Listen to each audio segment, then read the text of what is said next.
all of us have been completely zoomed out with an overdose of a million events online. And we've all been really desperate and yearning to meet each other physically, in person.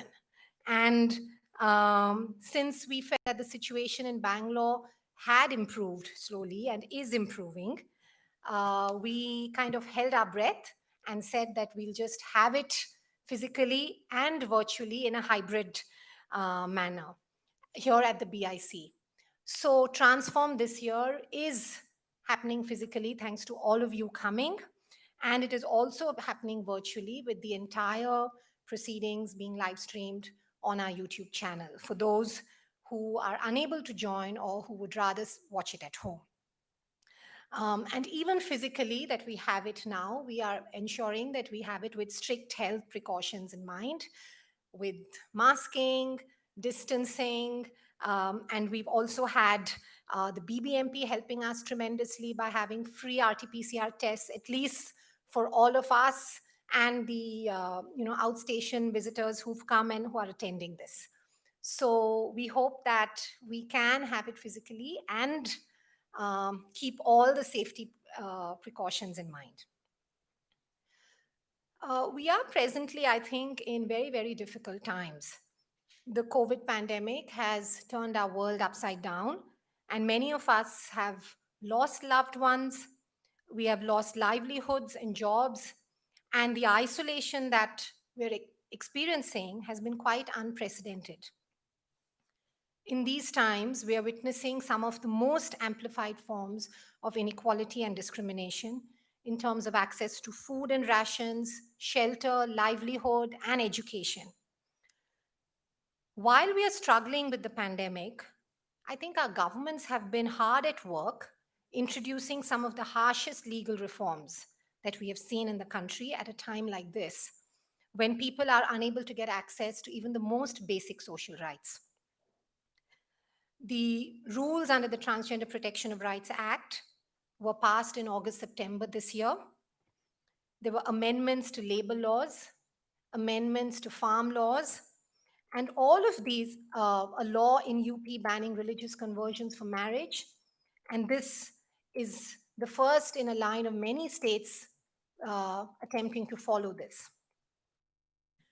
We have witnessed the horrific Hathras incident, which is an example of how caste and gender-based structural discrimination takes place. So we've also seen activists, human rights defenders being jailed using anti-terror laws with absolutely no prospects of bail, even for those suffering from COVID and serious sickness.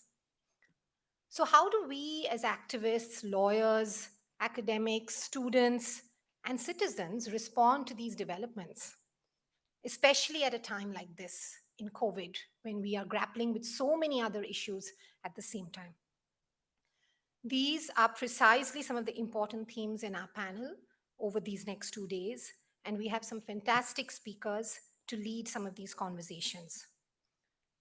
All of these themes are intrinsically connected to and have an impact on transgender rights or trans equality. I think gender is at the core of equality struggles. And we have to bring transgender rights into the battle of equality right at the forefront if we want to address the issues confronting us in India today and our world. So on to that, welcome once again to Transform, and I'm looking forward for the next 2 days. Thank you.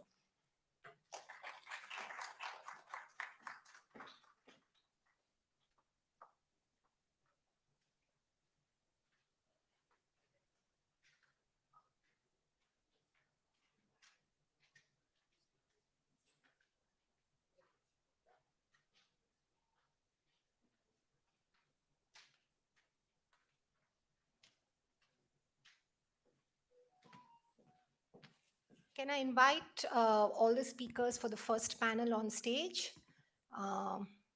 Anindya, Umi, Shanta, and Vaijanti.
So yeah, this unmasking was kind of, I mean, it was almost symbolic. It's like a ritual that you perform at the beginning of this.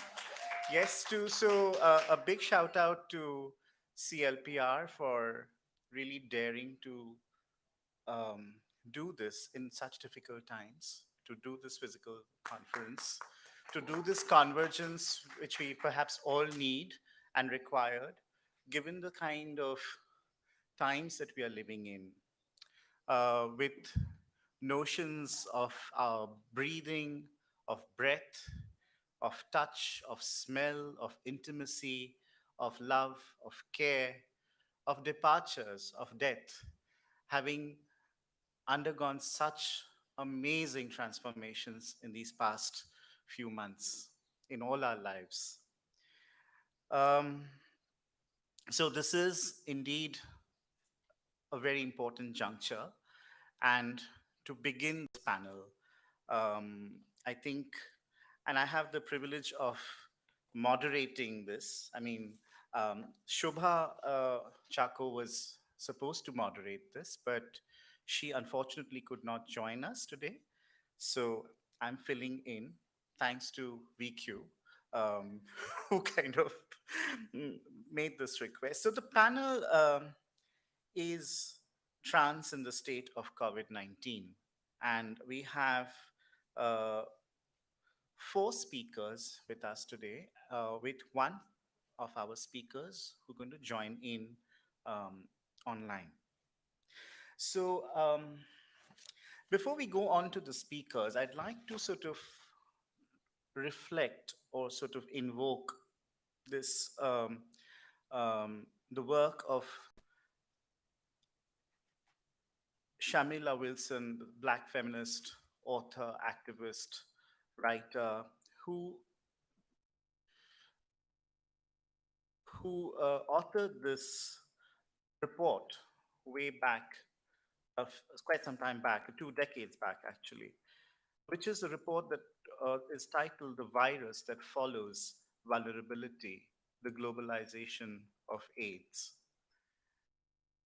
The reason I want to invoke this is primarily um, because we are also facing a pandemic here. And I think we, as queer trans communities especially, are sort of reliving the horror in many, many ways, reliving the sense of the pandemic on our bodies and on our lives, on our livelihoods, on our relationships, and our relationship, particularly with the state, as Jayna very clearly outlined in her inaugural address. I'm going to sort of quote from Shamila's introduction to the report. She interestingly frames her report by saying, as corporations increasingly patrol the planet, looking for new markets and natural and human resources to exploit, they set up and abandon economic infrastructure, opening and closing factories, establishing hostels, and creating peripheral communities, hoping to benefit from employing them and the presence of populations where previously there have been none. And in their wake, when they leave, as they often do, when they find a cheaper place to go, are left communities that are extremely susceptible to HIV and AIDS. She goes on to say, where you sit in relation to the state as a woman, a poor woman, a black woman, an educated woman, as a lesbian, as a woman with a disability who is therefore assumed not to be having sex, as an immigrant who is not entitled to many of the social security benefits of citizens, all of these factors determine your vulnerability to HIV and AIDS. The CLPR report, Exclusion Amplified, copies of which are available outside, is a study that looks at particularly this relationship between the COVID 19 pandemic and the transgender community. This is an expansive study which brings forth many of the sites of exclusion and disabilities that many of our communities are navigating in these current times.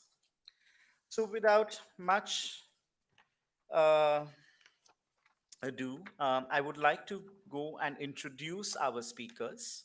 Um, so, we are having Antonia coming in first.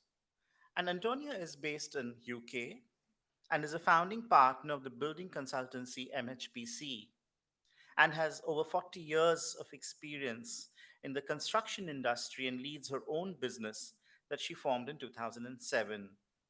Having transitioned in a very male dominated working environment where there was no history or visible LGBT influences to draw on, she presses for positive change for LGBT plus communities in all business spheres. She particularly seeks equal opportunities for women, LGBT plus, within the construction industry.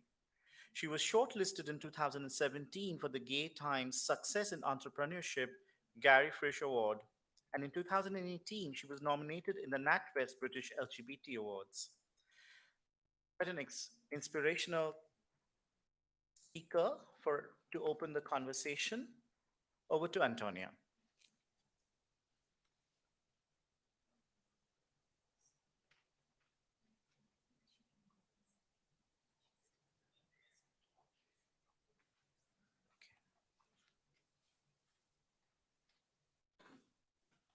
Okay, so a technical struggle.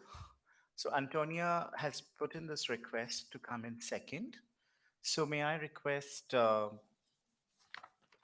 other speakers to go in first? So may I request Vaijanti to be the first speaker for this panel? So let me introduce the charismatic Vaijanti, who of course needs no introduction to a transform audience in the transform community. So Vaijanti's preferred name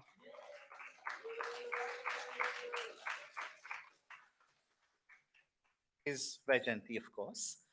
She's a transgender human rights and RTI activist, precipitating public interest litigation in the High Courts and the Supreme Court. She has filed a public interest litigation in the High Court of Telangana for relief for trans persons during COVID. She is one of the petitioners who have challenged the constitutionality and structural monstrosities of the Transgender Persons Protection of Rights Act 2020 in the Supreme Court. She's also one of the petitioners who got the archaic, draconian, and regressive Telangana Eunuchs Act stayed and suspended by the Telangana High Court. She has filed RTIs and gathered information on the coverage of welfare schemes like Arogyashri for trans persons.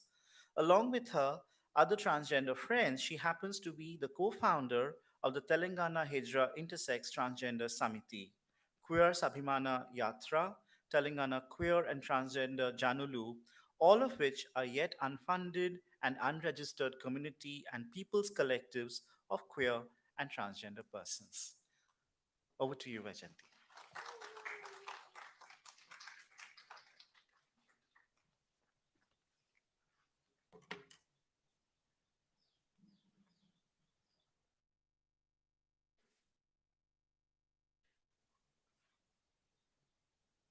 Um, Mansi,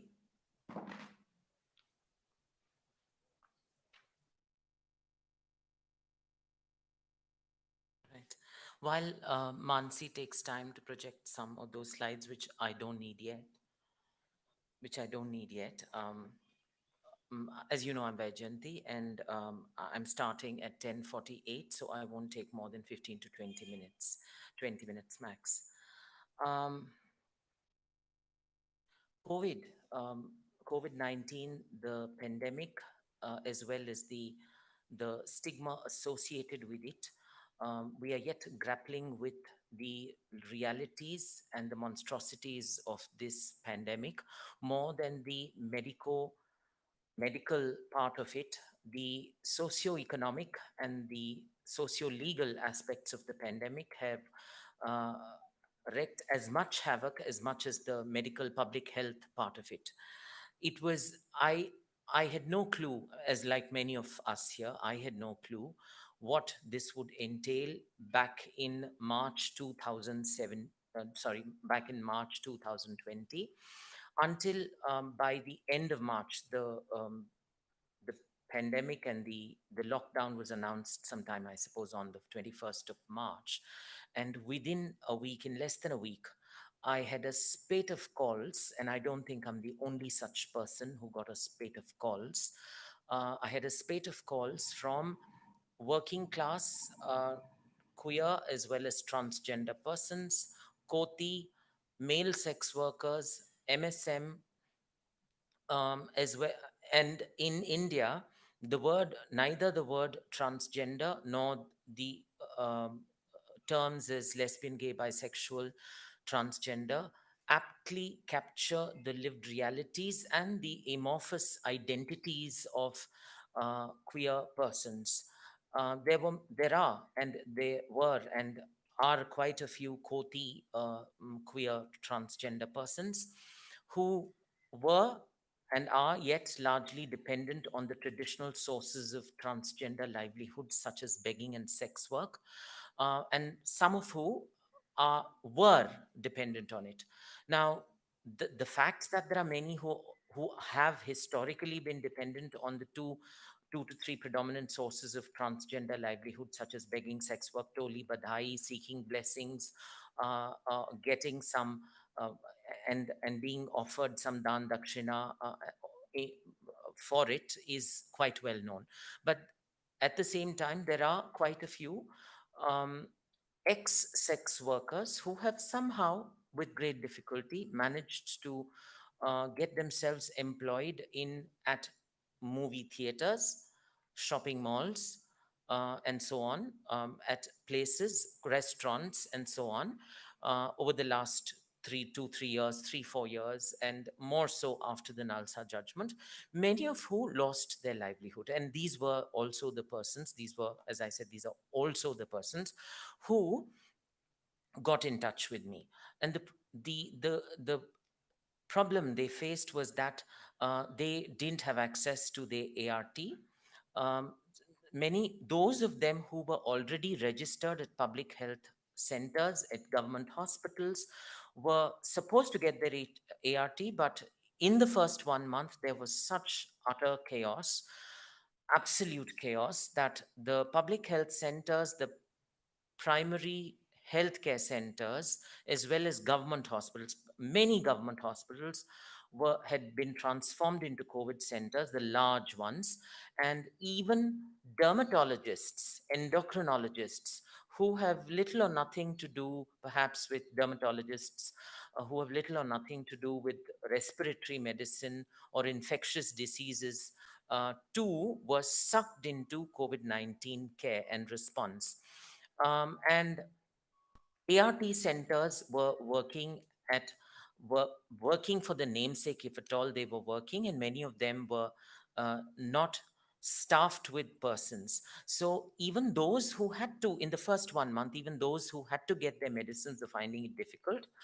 And those, what about those who weren't registered already? As I said, there were people who weren't registered into the public healthcare system, who were drawing salaries which weren't very high, of some 15 or 14 or 15,000 or 12,000, as usherers at shopping malls, in these, what you call them, multiplexes, restaurants, and so on.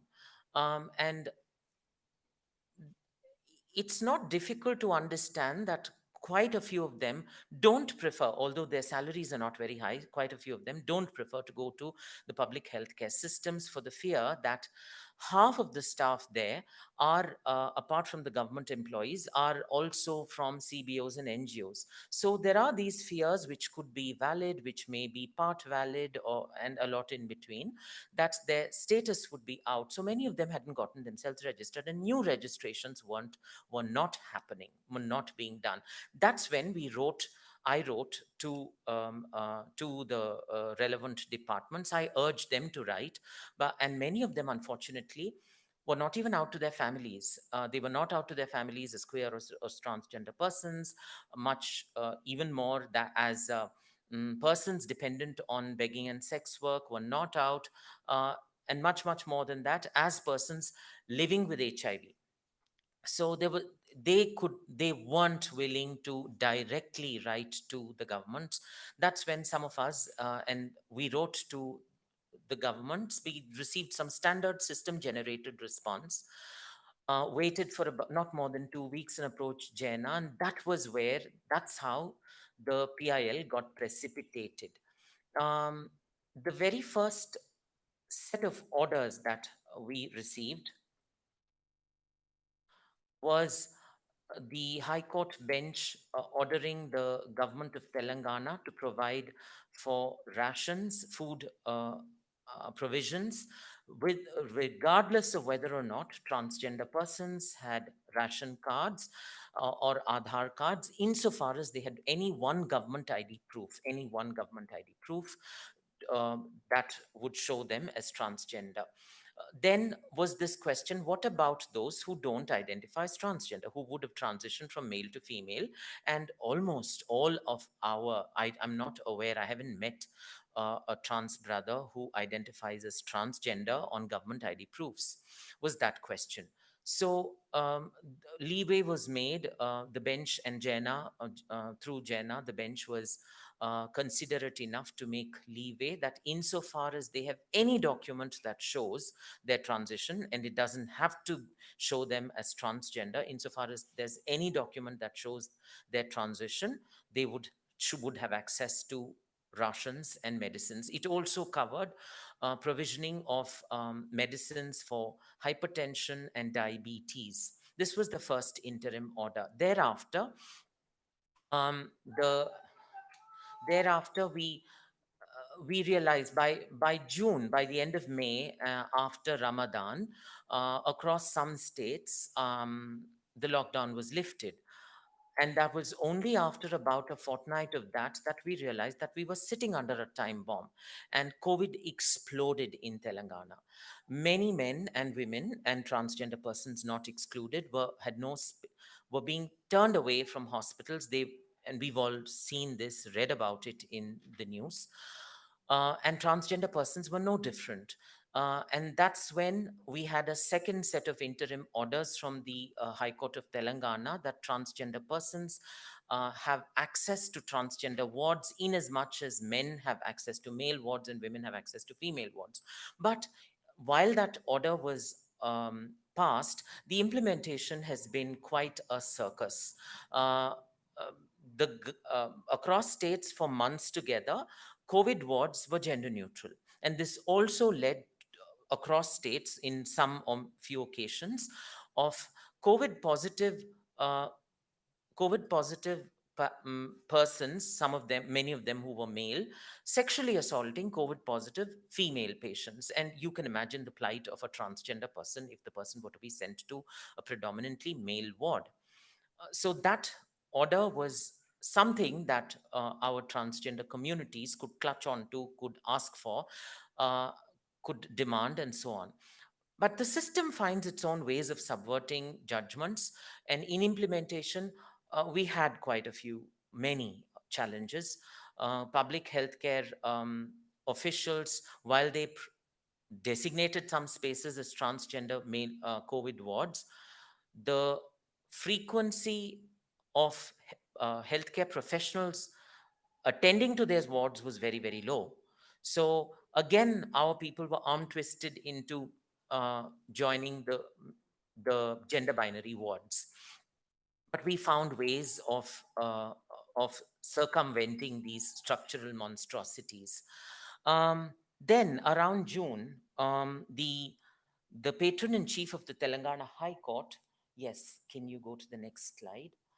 Issued a directive to the in June, issued a directive to the State Legal Services Authority to do a comprehensive study on the population, living conditions, difficulties, and challenges of transgender persons. But before we go there, just go back to the earlier slide, Mansi.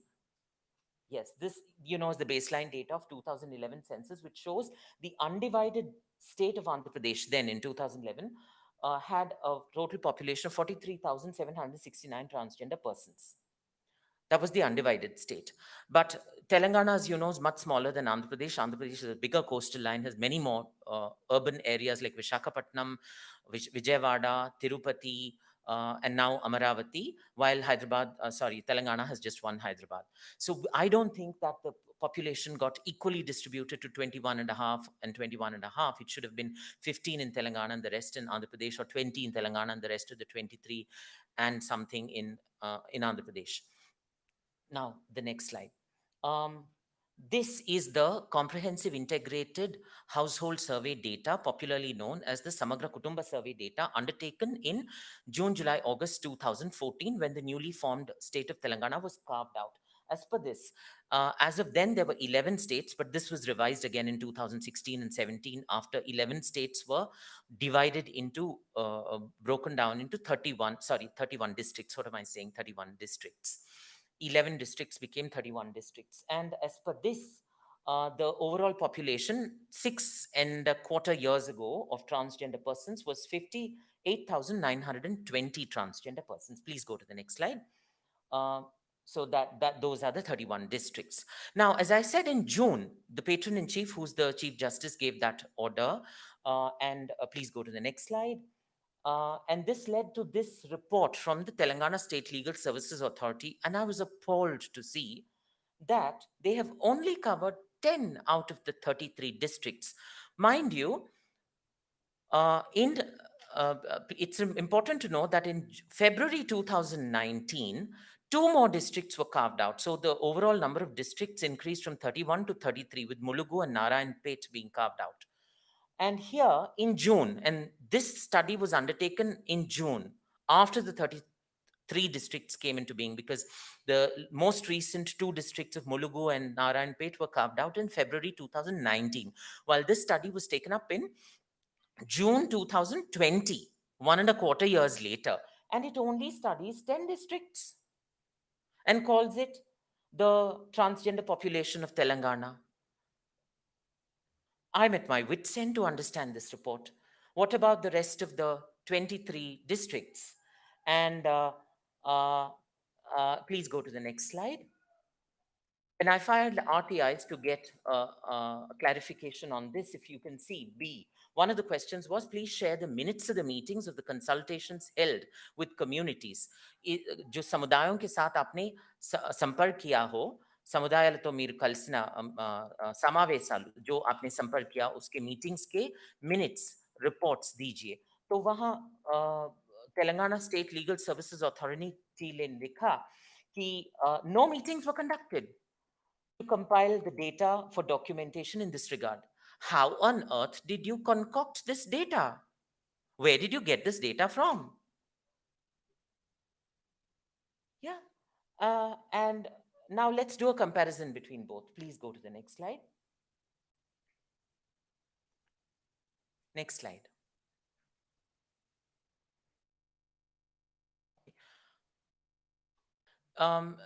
If we do a comparison between both, while this shows an overall population of 12 and a half something, the comprehensive integrated survey shows a 6-year-old data, mind you, of almost 59,000, 58,920, and that's 6 years old. 6 saal purana data hai. If you look at the 2011 census held in 2011, the population was 43,000 in unified Andhra Pradesh, Telangana. Assuming the baseline to be 15 or 20, higher side 20, in 3 years, it has increased threefold. From 20, it has increased almost to 60,000. Mind you again that it does not include the population of Mulugu and Narayanpet. If you were to add that up, it will easily exceed 20,000, very comfortably exceed 20,000. So from 2011 to 2014, if it has increased 3 to 4-fold before the Nalsa judgment, I don't know what the data today is. Perhaps it would have increased threefold in 6 years. If it increased threefold in 3 years, it could have increased threefold in 6 years or sixfold in 6 years. I don't know. I can't speculate. Also, what is the expertise or prowess of paralegal volunteers of district legal services to do enumeration? Typically, this exercise should have been done by the Bureau of Economics and Statistics that held the Comprehensive Integrated Household Survey. I don't know if they have the expertise and the prowess to do this. And particularly when policies are made based on such flawed, under-enumerated, under-quoted data, we end up excluding large sections of already disenfranchised, marginalized, and vulnerable populations. So, um,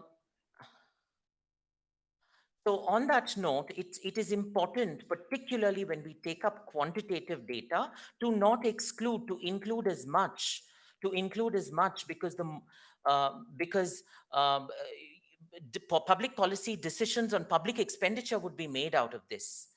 Um, so thank you, and I call it a presentation now. Thank you very much.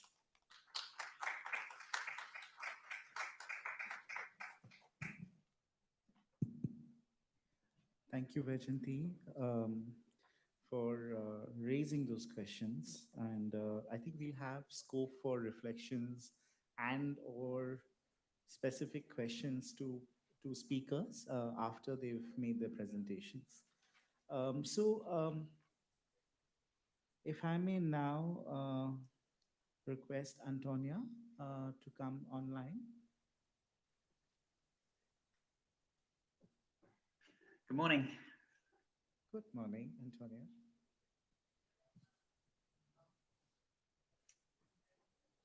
Thank you very much for inviting me to speak today. I'm speaking from England. It's a very early morning here, very dark, cold and wintry. But I'm delighted to be able to talk to you about what the Antonia and Andrea Belcher Trans Fund with Give Out has been doing to help trans communities around the globe. Just to give you a little bit of background about me, I transitioned here in the UK between 2000 and 2003 in my mid to late 40s. I'm now 63. And I was and still am, thankfully and gratefully, married at the time with 3 young children. And I worked in the construction industry here in the UK. So back as the millennium was starting, construction in the UK was, to a degree, still is, a very male business, a male-dominated business. So I feared the fact that I wanted to transition would damage my career as well as damage my family. But I had for 5 years before transitioning led a double life without any of my family or my work colleagues knowing that I was being a nocturnal woman in the evenings and into the small hours of the morning in order to be able to be the other person that I knew I really was. As that story unfolded, I've been a very lucky and successful trans woman, managing to keep all my work colleagues working with me and indeed create a business as a trans woman, with them coming to join me in the city of London, and also through my own transition inspire my clients as well, so that they stayed with me and allowed me to create that successful business. But more importantly, through, I think, patience and care and love on both sides, my family have stuck with me. And I am still married to the wife that I married 39 years ago. And she and I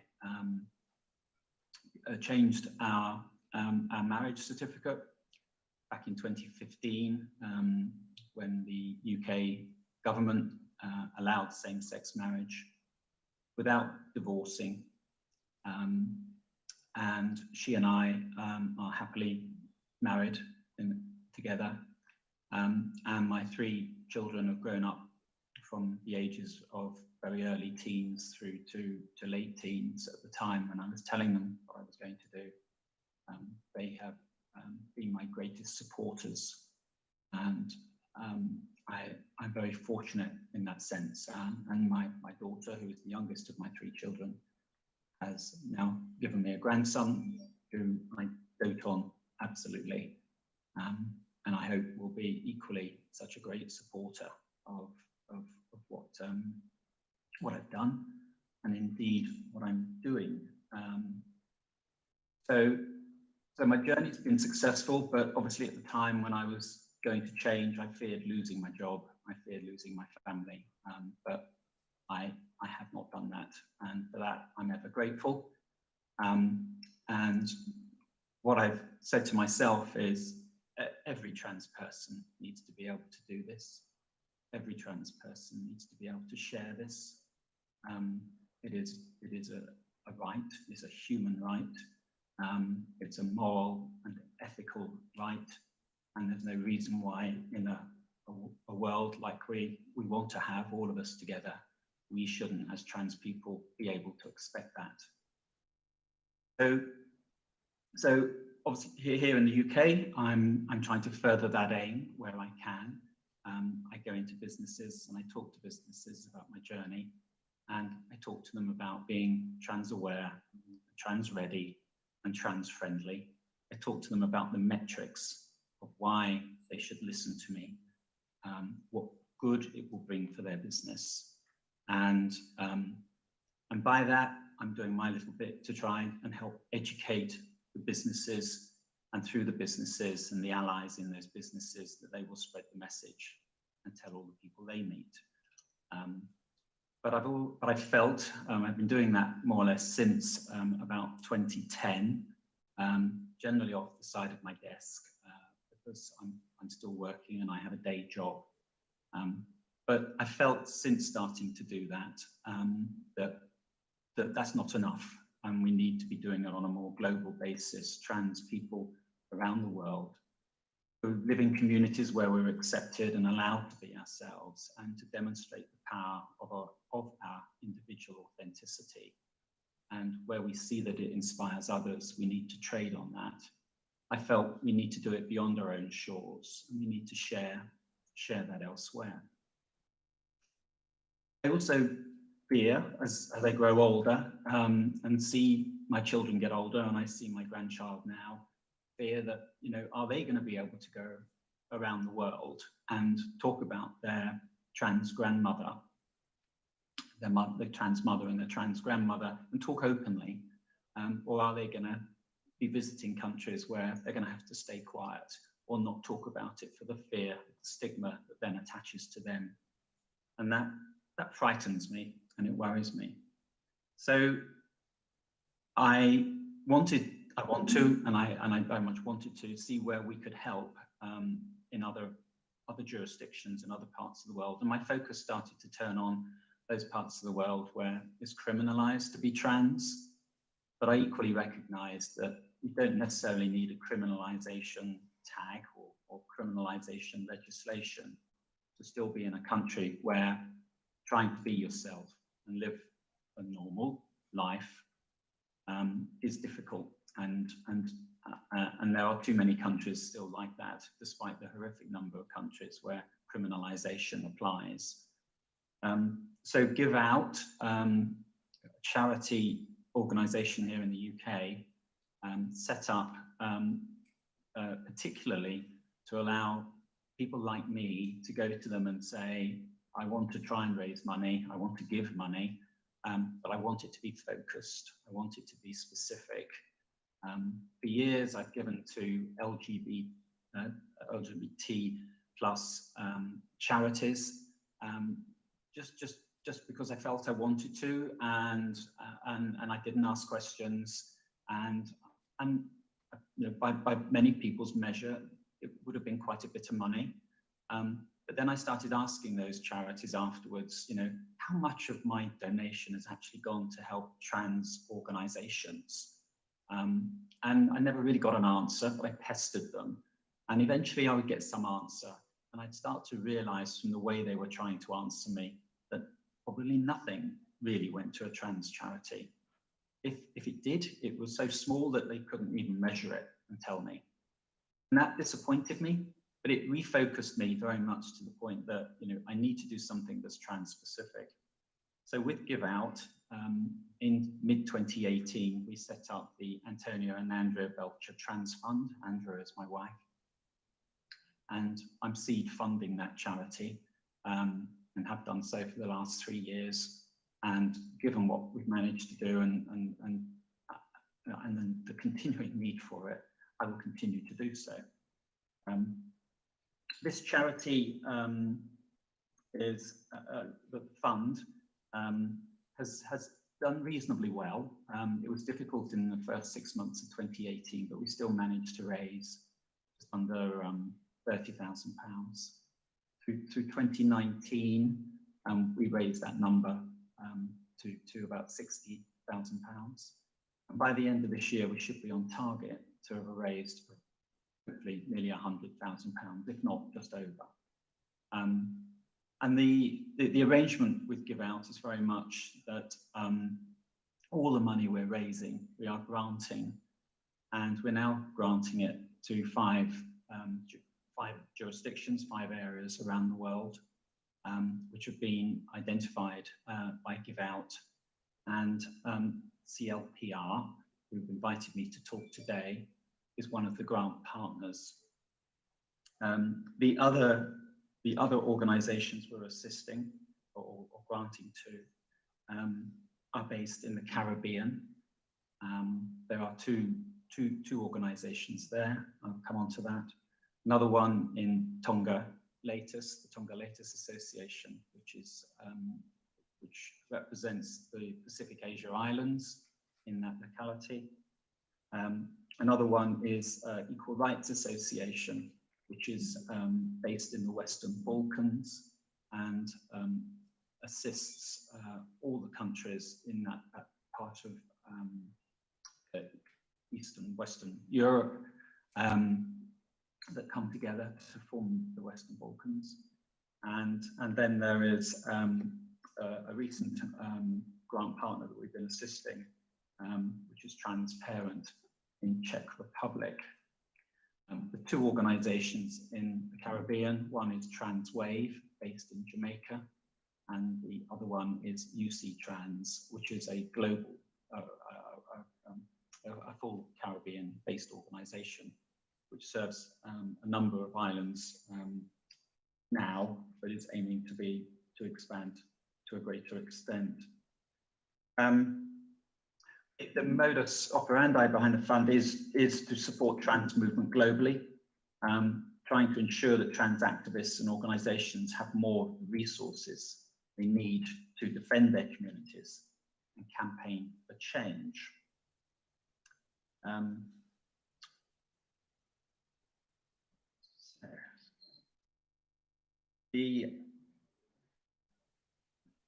How we are supporting the, excuse me, I'll go on to, right. So from the work that we've been doing and assessing the impact of COVID around the world, obviously I think we all know, before and for the pandemic and regardless of what it's been doing, LGBTQI communities around the world continue to face huge challenges globally, from criminalization and discrimination, and greater to widespread human rights abuses, which are made worse by the impact of climate change. And obviously, I think as everyone will know, it's compounded very much so by the fact that our movements are very much underfunded, particularly in the global south and the east. The challenges are already significant, and in any crisis, LGBTQI communities are often disproportionately affected due to these pre-existing vulnerabilities. The pandemic has only amplified them. As a result, we're seeing trans people around the world being affected in very particular ways. And some of the stories we've heard from our grant partners are issues of trans individuals being forced to quarantine in their homes, where their gender identity or sexuality was being denied or rejected. Obviously, that has led to negative mental health implications for them. And it's further led to trans people who are in these situations often being affected by increased domestic violence. It's been on the rise during the pandemic.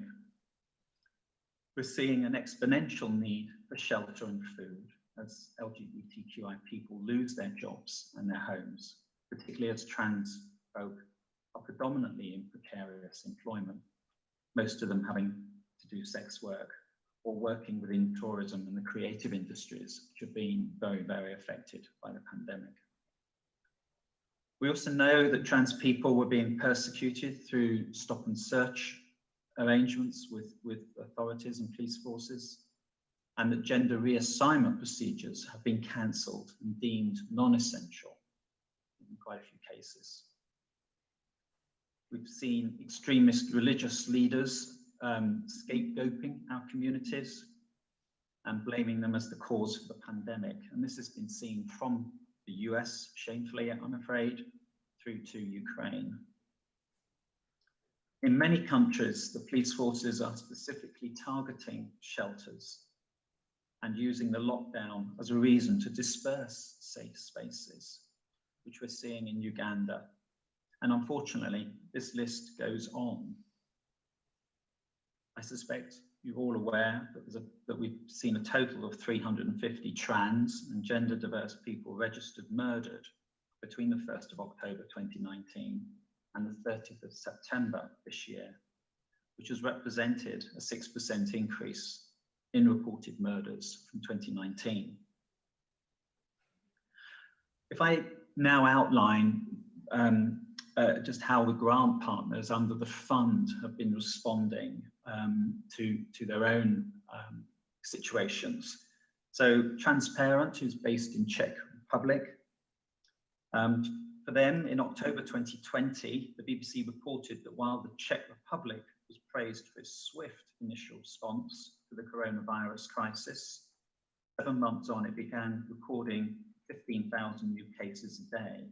While these figures have continued to decrease in the past few weeks, restrictions in Czech Republic continue to be imposed.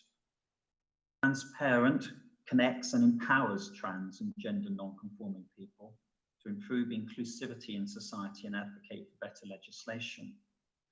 Twice a month, they organise facilitated support groups for trans people. This includes organised trips out of urban areas into the countryside, picnics and other get-togethers where trans people can meet and make connections. They also organise workshops for the media on how to use correct language and for companies on how to treat trans people better in the workplace, as well as interacting with politicians and working to improve the legal rights of trans people. In the central and eastern bloc of countries, things are very difficult for LGBTQI people, and it's been rapidly changing towards hostility towards transgender people. While the Czech Republic does comparatively quite well in terms of other countries in the region, there is a fear that the Czech Republic will go in the direction of Hungary and Poland, where I'm sure you've seen in the media what's been happening. The pandemic changed trans people's lives drastically. It impacted people's well-being, even though everything moved online, including the support groups and the workshops for transgender intersex people.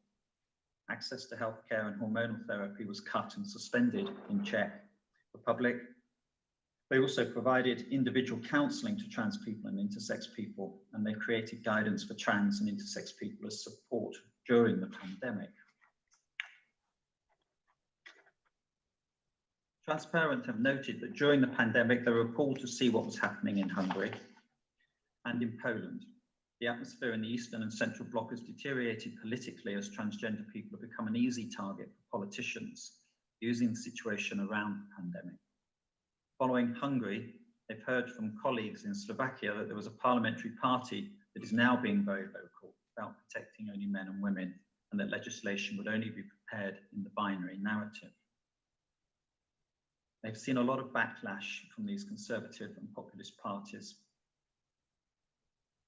Plus, they've seen extremely homophobic and transphobic rhetoric from Poland, where it's really dangerous, and with the establishment of LGBT-free zones. Transparent, in response, is trying to support their colleagues in these countries. In June, they organised a demonstration in support of LGBTQI communities in Poland, which was attended by many of the main groups. But of course, the pandemic made it more difficult to meet. As the wave of anti-LGBT and anti-trans rhetoric takes firmer hold in the region, Transparent are very aware of how easily this could happen in their own country, particularly during the pandemic, when LGBTQI people are being scapegoated and cut off from services and each other. In Tonga with Tonga Latest Association, this is the only organisation focusing on trans, non-binary and gender non-conforming issues and communities, and it has been active for almost 30 years. It is part of the Asia Pacific Transgender Network Foundation and a member of the Commonwealth Equality Network. In February 2020, Tonga closed its borders, even though there's low level of COVID in the country. Give Out have provided an emergency grant through the COVID Fund to Tonga Latest Association to support Jolene. Jolene has been stranded in Australia since February 2020 when she was travelling back from the Solomon Islands and all the borders started to shut down. This has been at a huge financial, physical and psychological cost to Jolene, and we're supporting her in her medical and repatriation costs back to Tonga. As a part of its COVID response, Tonga Latest was able to reach out to its community to provide food, water, COVID-19 prevention information.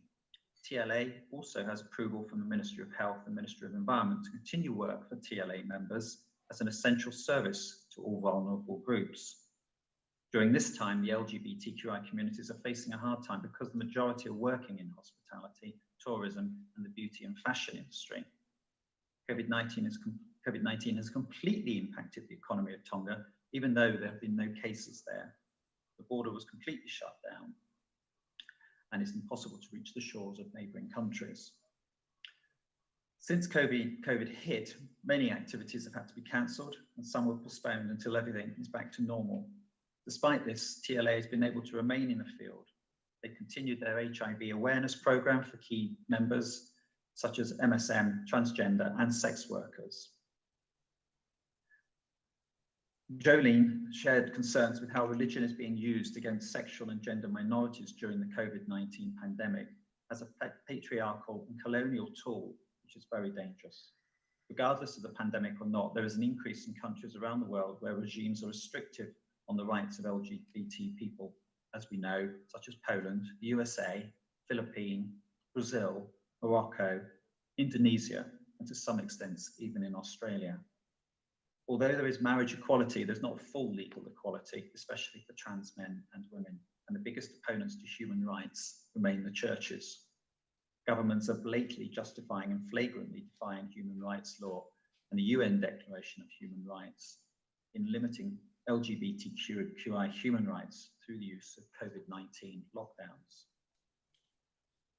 In the Western Balkans, with ERA, regionally, the pandemic has seen governments quarantining human rights in the pandemic, but civil society groups and activists are now pushing back, protesting about backsliding and filling the void. Human rights in the Balkans during COVID-19 are being threatened, to human rights and freedoms restricted amid the current health crisis. At times, government restrictions have been justified, such as limiting people's movement to hinder the spread of the disease. But at other times, restrictions have been unnecessarily excessive and without a legal basis, and have had a damaging impact on a range of fundamental rights. The pandemic has affected human rights in two ways there. One is direct, with the introduction of extraordinary measures that go beyond legal norms and unjustifiably restrict freedom of movement and expression. The other, more indirect effect of the pandemic has been to expose pre-existing patterns of discrimination that especially impact vulnerable groups, such as minorities and the LGBT+ communities, refugees, migrants, and older people. The pandemic has made LGBTQI people go back to the closet. In the Western Balkans and Turkey, where Give Out has partnered with a trans, non-binary and intersex caucus of the LGBTI Equal Rights Association, we've been hosting online community building events to share their knowledge and plan for the future with their trans communities. Antonio, if I may please, excuse my intervention, but you have about 5 more minutes, if that is Okay. all right. And I think that's fine. there will be scope for us to come back to some of these perspectives and stories of interventions that you shared. Thank you. Okay. Thank you.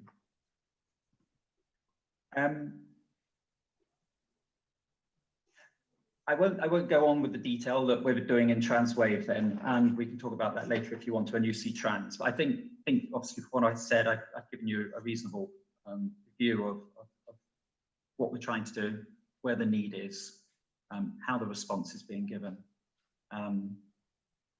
What I wanted to say was that the importance behind a lot of this is solidarity, isn't it? It's the simple aspects of you know, well-meaning platitudes are good, but they don't get things done. We as trans people need to help our trans cousins wherever they are, and we need to do it on a global basis.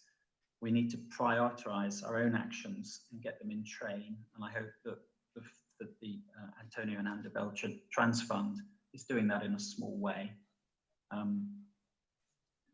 The questions I ask myself are very much, how do we as a community get more global? You know, we need to increase our solidarity worldwide.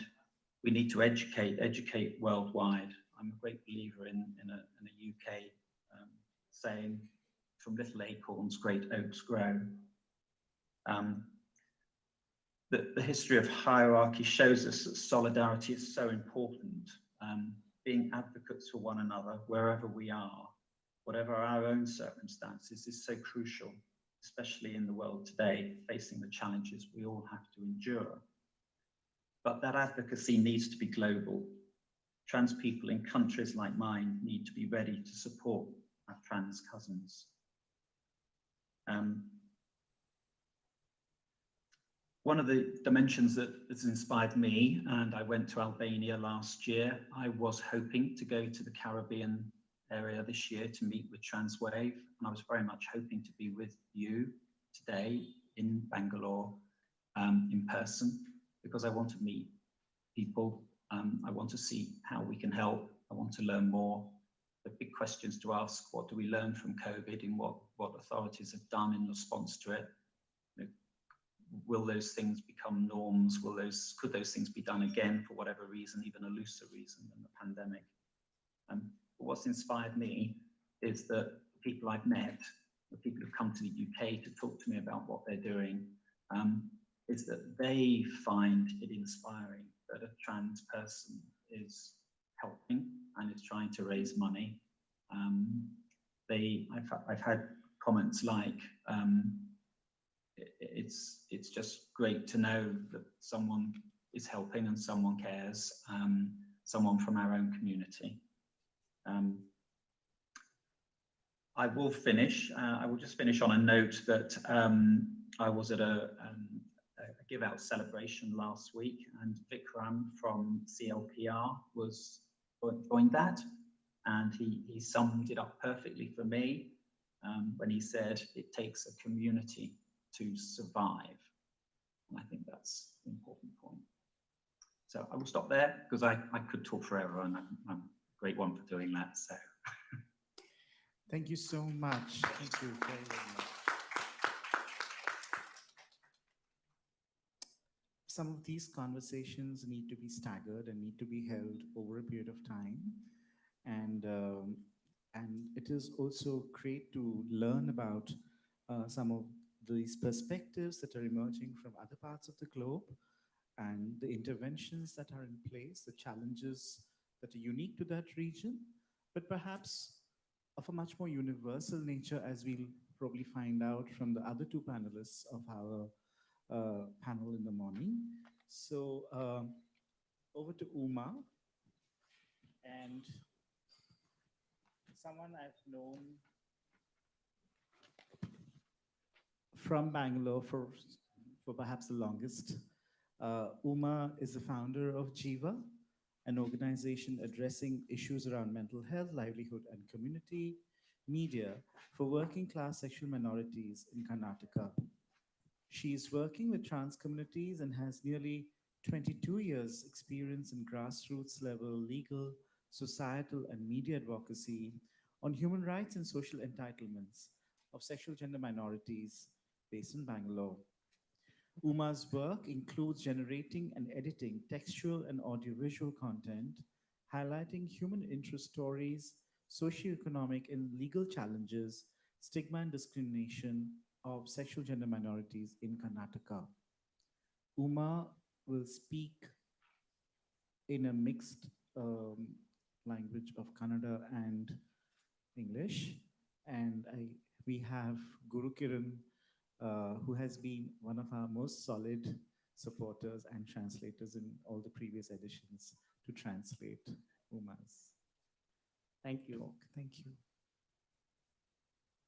Dear all Indian diversity human beings, I'm very grateful to hear. I will bring out some of the issues, how we face the problem in the situation of COVID-19. I will speak in Kannada. Already.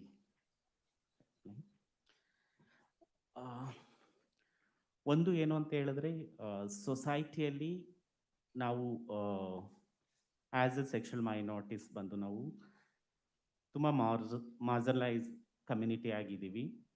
ಮತ್ತು ಪ್ರತಿಯೊಂದು ಸಮಯದಲ್ಲೂ ಕೂಡ ನಾವು ಸುಮಾರು ಸಮಸ್ಯೆಗಳನ್ನ ನಾವು face ಮಾಡ್ತಾನೆ ಬಂದಿದ್ದೀವಿ. ಅದು ಎಲ್ಲದರಲ್ಲೂ ಲಿಂಕ್ ಆಗ್ತಾ ಹೋಗುತ್ತೆ. ಆ ಥರ ನಾವು ನೋಡೋದಾದರೆ ಈ ಒಂದು ಕೋವಿಡ್ ಸಿಚುವೇಶ್ನಲ್ಲೂ ಕೂಡ ನಮಗೆ ಜಾಸ್ತಿ ಎಫೆಕ್ಟ್ ಆಗಿ ನಾವು ಸಫರ್ ಆಗಿದ್ದೀವಿ.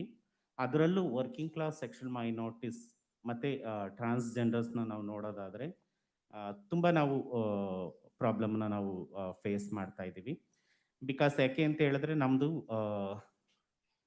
2014 ನಾವು ಟ್ರಾನ್ಸ್ಜೆಂಡರ್ಸ್ ಜಡ್ಜ್ಮೆಂಟ್ ಬಂದಾಗಿಂದನೂ ನಾವು ಇನ್ನೂ ಕೂಡ ನಮಗೆ ಯಾವುದೇ ರೀತಿಯಾದಂಥ ಫಂಡಮೆಂಟಲ್ ರೈಟ್ಸು ಅಥವಾ ಬೇರೆ ಬೇರೆ ಬೇರೆ ಆಪರ್ಚುನಿಟಿಗಳು ಮತ್ತು ಸರ್ಕಾರದಿಂದ ಆಗಲಿ ಅಥವಾ ಸಮಾಜದಲ್ಲಿ ನಮ್ಮನ್ನು ಎಕ್ಸೆಪ್ಟ್ ಮಾಡಿಕೊಂಡು ನಮ್ಮನ್ನು ಕೂಡ ಒಂದು ಹ್ಯೂಮನ್ ಬೀಯಿಂಗ್ ಆಗಿ ನೋಡುವಂಥದ್ದು ಇನ್ನೂ ನಮ್ಮ ಮಧ್ಯದಲ್ಲಿ ಬರದೇ ಇರೋವಂಥದ್ದನ್ನು ನಾನು ಈ ವಿಪರ್ಯಾಸ ಅಂತ ನಾನು ಹೇಳಕ್ಕೆ ಇಷ್ಟಪಡ್ತೀನಿ. Hi, I'll just translate. What Uma is saying is being sexual minorities and gender minorities, we have been marginalized from many years. And every corner of our life, we face several problems, particularly many problems, we face. Particularly in the occasion of the COVID pandemic, many transgenders, we have faced severe problems connected to our livelihood. When it comes to policy level implementation, yes, from 2014, the transgender policy has been introduced in the state, but there are a lot of loopholes. Guru, sorry, not policy, it's a judgment, NASA judgment. Okay, 2014, the NALSA judgment, but still transgenders are not able to access their fundamental rights. So there is a major gap in the implementation from the government side when it comes to the policy level. And when it comes to acceptance, discrimination, society is also playing a major role, which is major challenges, she says. ಈ ಒಂದು COVID-19 ಸಿಚುವೇಶನಲ್ಲಿ ನಮ್ಮ ಜನಕ್ಕೆ ಇರುವಂಥ option ಬಂದು sex work ಮತ್ತು begging ಬಿಟ್ಟು ಬೇರೆ ಯಾವುದೂ ಕೂಡ ಆಪ್ಷನ್ ಇಲ್ಲ. ಅದರಲ್ಲಿ very less people they are working in the main stream. ಮತ್ತು ಜೊತೆಗೆ ಸಡನ್ನಾಗಿ ಕೋವಿಡ್ ಲಾಕ್ಡೌನ್ ಆದಾಗ ಫಸ್ಟ್ 1 ಡೇ ಬಂದು ಲಾಕ್ಡೌನ್ ಮಾಡ್ತೀನಿ ಅಂತ ಅನೌನ್ಸ್ ಮಾಡಿದ್ರು, ಸಡನ್ನಾಗಿ ಕಂಟಿನ್ಯೂಷನ್ ಆಗೋಯಿತು. ಯಾರ್ಯಾರು ಎಲ್ಲೆಲ್ಲಿದ್ರು ಅಲ್ಲಲ್ಲೇ ಸ್ಟಕ್ ಆದರು ನಮ್ಮ ಜನ. ಮತ್ತು ಜೊತೆಗೆ ಸುಮಾರು ಜನ ಬಂದು ನಮ್ಮಲ್ಲಿ ಆಗಲೇ ವೈಜಯಂತಿ ಕೆಲವೊಂದು ವಿಚಾರನ ತೊಗೊಂಡು ಬಂದಿದ್ದಾರೆ. ನಮ್ಮಲ್ಲಿ ವಯಸ್ಸಾದಂಥ ಟ್ರಾನ್ಸ್ಜೆಂಡರ್ಸ್ ಇದ್ದಾರೆ. ಮತ್ತು ಜೊತೆಗೆ ನಮ್ಮಲ್ಲಿ ಕೆಲವರು HIV ಪಾಸಿಟಿವಿಂದ ಜೀವನ ಮಾಡುವಂಥ ಒಂದು ಟ್ರಾನ್ಸ್ಜೆಂಡರ್ಸ್ ಇದ್ದಾರೆ. ಹಾಗೆ ನಮ್ಮಲ್ಲಿ ಟ್ರಾನ್ಸ್ಜೆಂಡರ್ಸ್ ಬಂದು BP, ಶುಗರು ಮತ್ತು ಬೇರೆ ಬೇರೆ ರೀತಿಯಾದಂಥ ಒಂದು ಹೆಲ್ತ್ ಪ್ರಾಬ್ಲಮಲ್ಲಿ ಜೀವನ ಮಾಡ್ತಾ ಇರುವಂಥ ಒಂದು ಸಿಚುವೇಶನಲ್ಲಿ ನಾವು ಇರಬೇಕಾದ್ರೆ ಸಡನ್ನಾಗಿ ಎಲ್ಲೋ ಒಂದು ಕಡೆ ಏನಾಯಿತು ಅಂತ ಹೇಳಿದ್ರೆ, ಈ ರೀತಿಯಾಗಿ ಲಾಕ್ಡೌನ್ ಆಗಿದ ತಕ್ಷಣ ಕೆಲವ್ರದ್ದು ಬಂದು ಪರ್ಟಿಕ್ಯುಲರ್ ಆಗಿ ನಾವು HIV ಜೊತೆ ಯಾರು ಜೀವನ ಮಾಡ್ತಾ ಇದ್ದಾರೆ ಆ ಥರ ಜನಗಳನ್ನ ನಾವು ನೋಡೋದಾದರೆ, ಕೆಲವ್ರದ್ದು ಟ್ಯಾಬ್ಲೆಟ್ಸ್ ತೊಗೊಳಕ್ಕೆ ಡೇಟ್ ಇತ್ತು. ಆ ಡೇಟಲ್ಲಿ ಯಾವುದೇ ಬಸ್ಗಳಿಲ್ಲ, ಆದರೆ ಗೌರ್ಮೆಂಟ್ ಅನೌನ್ಸ್ ಮಾಡಿದ್ರು ಟ್ಯಾಬ್ಲೆಟ್ಸ್ ತೊಗೋಬೋದು ಅಂತ. ಆದರೆ ಯಾವುದೇ public transport, not only public transportation, own ಟ್ರಾನ್ಸ್ಪೋರ್ಟೇಷನ್ಗೂ ಕಷ್ಟ ಇದೆ. ಆ ಥರ ಇರಬೇಕಾದ್ರೆ ಸುಮಾರು ಜನ ಬಂದು ಟ್ಯಾಬ್ಲೆಟ್ಸ್ ತೊಗೊಳ್ಲಿಕ್ಕೆ ಸಫರ್ ಆಗಿದ್ದಾರೆ.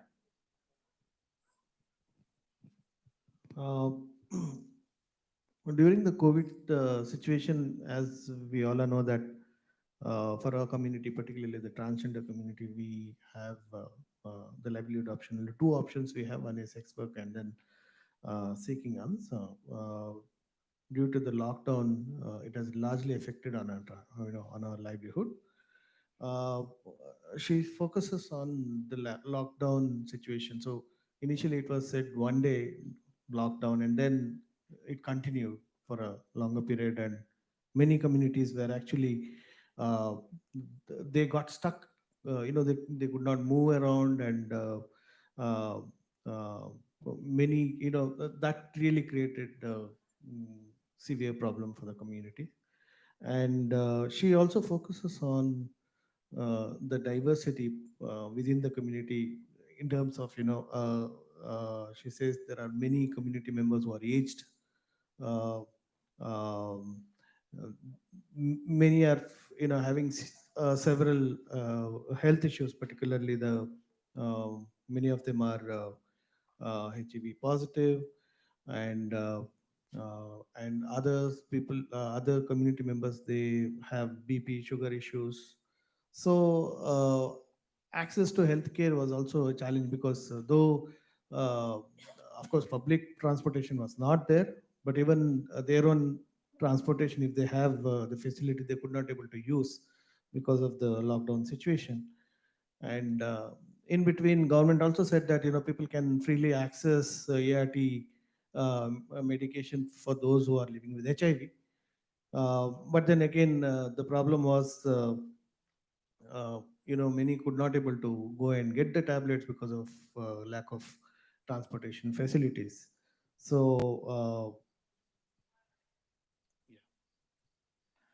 ಮತ್ತು ಇನ್ನೊಂದು ಏನು ಅಂತ ಹೇಳಿದ್ರೆ, ಜೊತೆಗೆ ಸುಮಾರು ಜನ ಬಂದು ಸುಮಾರು ಕಮಿಟ್ಮೆಂಟ್ಸ್ ಇರುತ್ತೆ. ಅವರು ಎಲ್ಲೆಲ್ಲಿ ಸ್ಟಕ್ ಆದರೂ ಅಲ್ಲಿ ಫುಡ್ಡು ನಾವು ನೋಡಬೇಕಾದ್ರೆ ಫುಡ್ಗಳಿಲ್ಲ, ರೇಷನ್ಗಳಿಲ್ಲ. ಮತ್ತು ಜೊತೆಗೆ ನಮ್ಮಲ್ಲಿ ಕರ್ನಾಟಕದಲ್ಲಿ ನೋಡಲ್ ಏಜೆನ್ಸಿಯಾಗಿ ಪಾಲಿಸಿ ಇಂಪ್ಲಿಮೆಂಟೇಷನ್ ಮಾಡಲಿಕ್ಕೆ ವಿಮೆನ್ ಆ್ಯಂಡ್ ಚೈಲ್ಡ್ ಡಿಪಾರ್ಟ್ಮೆಂಟ್ ಇದೆ. ನಮ್ಮಲ್ಲಿ ಕರ್ನಾಟಕದಲ್ಲಿ ಟ್ರಾನ್ಸ್ಜೆಂಡರ್ ಪಾಲಿಸಿನ ತೊಗೊಂಡು ಬಂದಿದ್ದು 2018. ಇಂಪ್ಲಿಮೆಂಟೇಷನಲ್ಲಿ ನಾವು ನೋಡೋದಾದರೆ ಯಾವುದೇ ರೀತಿಯಾದಂಥ ಇಂಪ್ಲಿಮೆಂಟೇಷನ್ ಇಲ್ಲದೆ ಇರುವಂಥದ್ದು ಒಂದು ವಿಪರ್ಯಾಸ. ಮತ್ತು ಜೊತೆಗೆ ಈ ಒಂದು ಸಿಚುವೇಶನಲ್ಲಿ ಆ್ಯಸ್ ಎ ಒಂದು ನ್ಯೂಡಲ್ ಏಜೆನ್ಸಿಯಾಗಿ ಯಾವುದೇ ರೀತಿಯಾದಂಥ ಒಂದು ಪ್ಯಾಕೇಜ್ ಇರ್ಬೋದು, ಅಥವಾ ಯಾವುದೇ ರೀತಿಯಾದಂಥ ಒಂದು ಫುಡ್ ಸೆಕ್ಯೂರಿಟಿನ ಕೊಡದೇ ಇರೋವಂಥದ್ದನ್ನು ನಾವು ನೋಡಿದ್ದೀವಿ ಈ ಸಿಚುವೇಶನಲ್ಲಿ. ಹಾಗೆ ನಾವು ಬ್ಯಾಂಗ್ಳೂರಲ್ಲಿ ಪರ್ಟಿಕ್ಯುಲರ್ ಆಗಿ ನಾವು ನೋಡೋದಾದರೆ, ಬ್ಯಾಂಗ್ಳೂರು BBMP ಅಲ್ಲಿ ನಾವು ನೋಡೋದಾದರೆ ಪ್ರತಿ ವರ್ಷ ನಾವು ನೋಡೋದಾದರೆ ನಿಮ್ಮದು ಬಜೆಟ್ ನಾವು ಅಲೋಕೇಶನ್ ಮಾಡ್ತೀವಿ ಅಂತ ಹೇಳ್ತಿದ್ದಾರೆ. ನಮಗೆ ಒಂದು 4 ವರ್ಷದ ತಾವಿಂದ ನಾವು ನೋಡ್ತಾ ಇದ್ದೀವಿ, 2 ಕೋಟಿ ರೂಪಾಯಿ ಬಜೆಟ್ ಇದೆ ಅಂತ ಹೇಳ್ತಾರೆ. 1 ರೂಪಾಯಿನೂ ಕೂಡ ಕಮ್ಯುನಿಟಿಗಾಗಿ ಖರ್ಚು ಮಾಡಿಲ್ಲ. ಆದರೆ ಕೋವಿಡ್ ಸಿಚುವೇಶನಲ್ಲಿ ನಾವು ರೇಷನ್ ಕೊಡ್ತೀವಿ ಅಂತ ಹೇಳಿದರು, ಆದರೆ ಸುಮಾರು ಪ್ರಾಬ್ಲಮ್ನ ನಾವು ಫೇಸ್ ಮಾಡಿದ್ವಿ.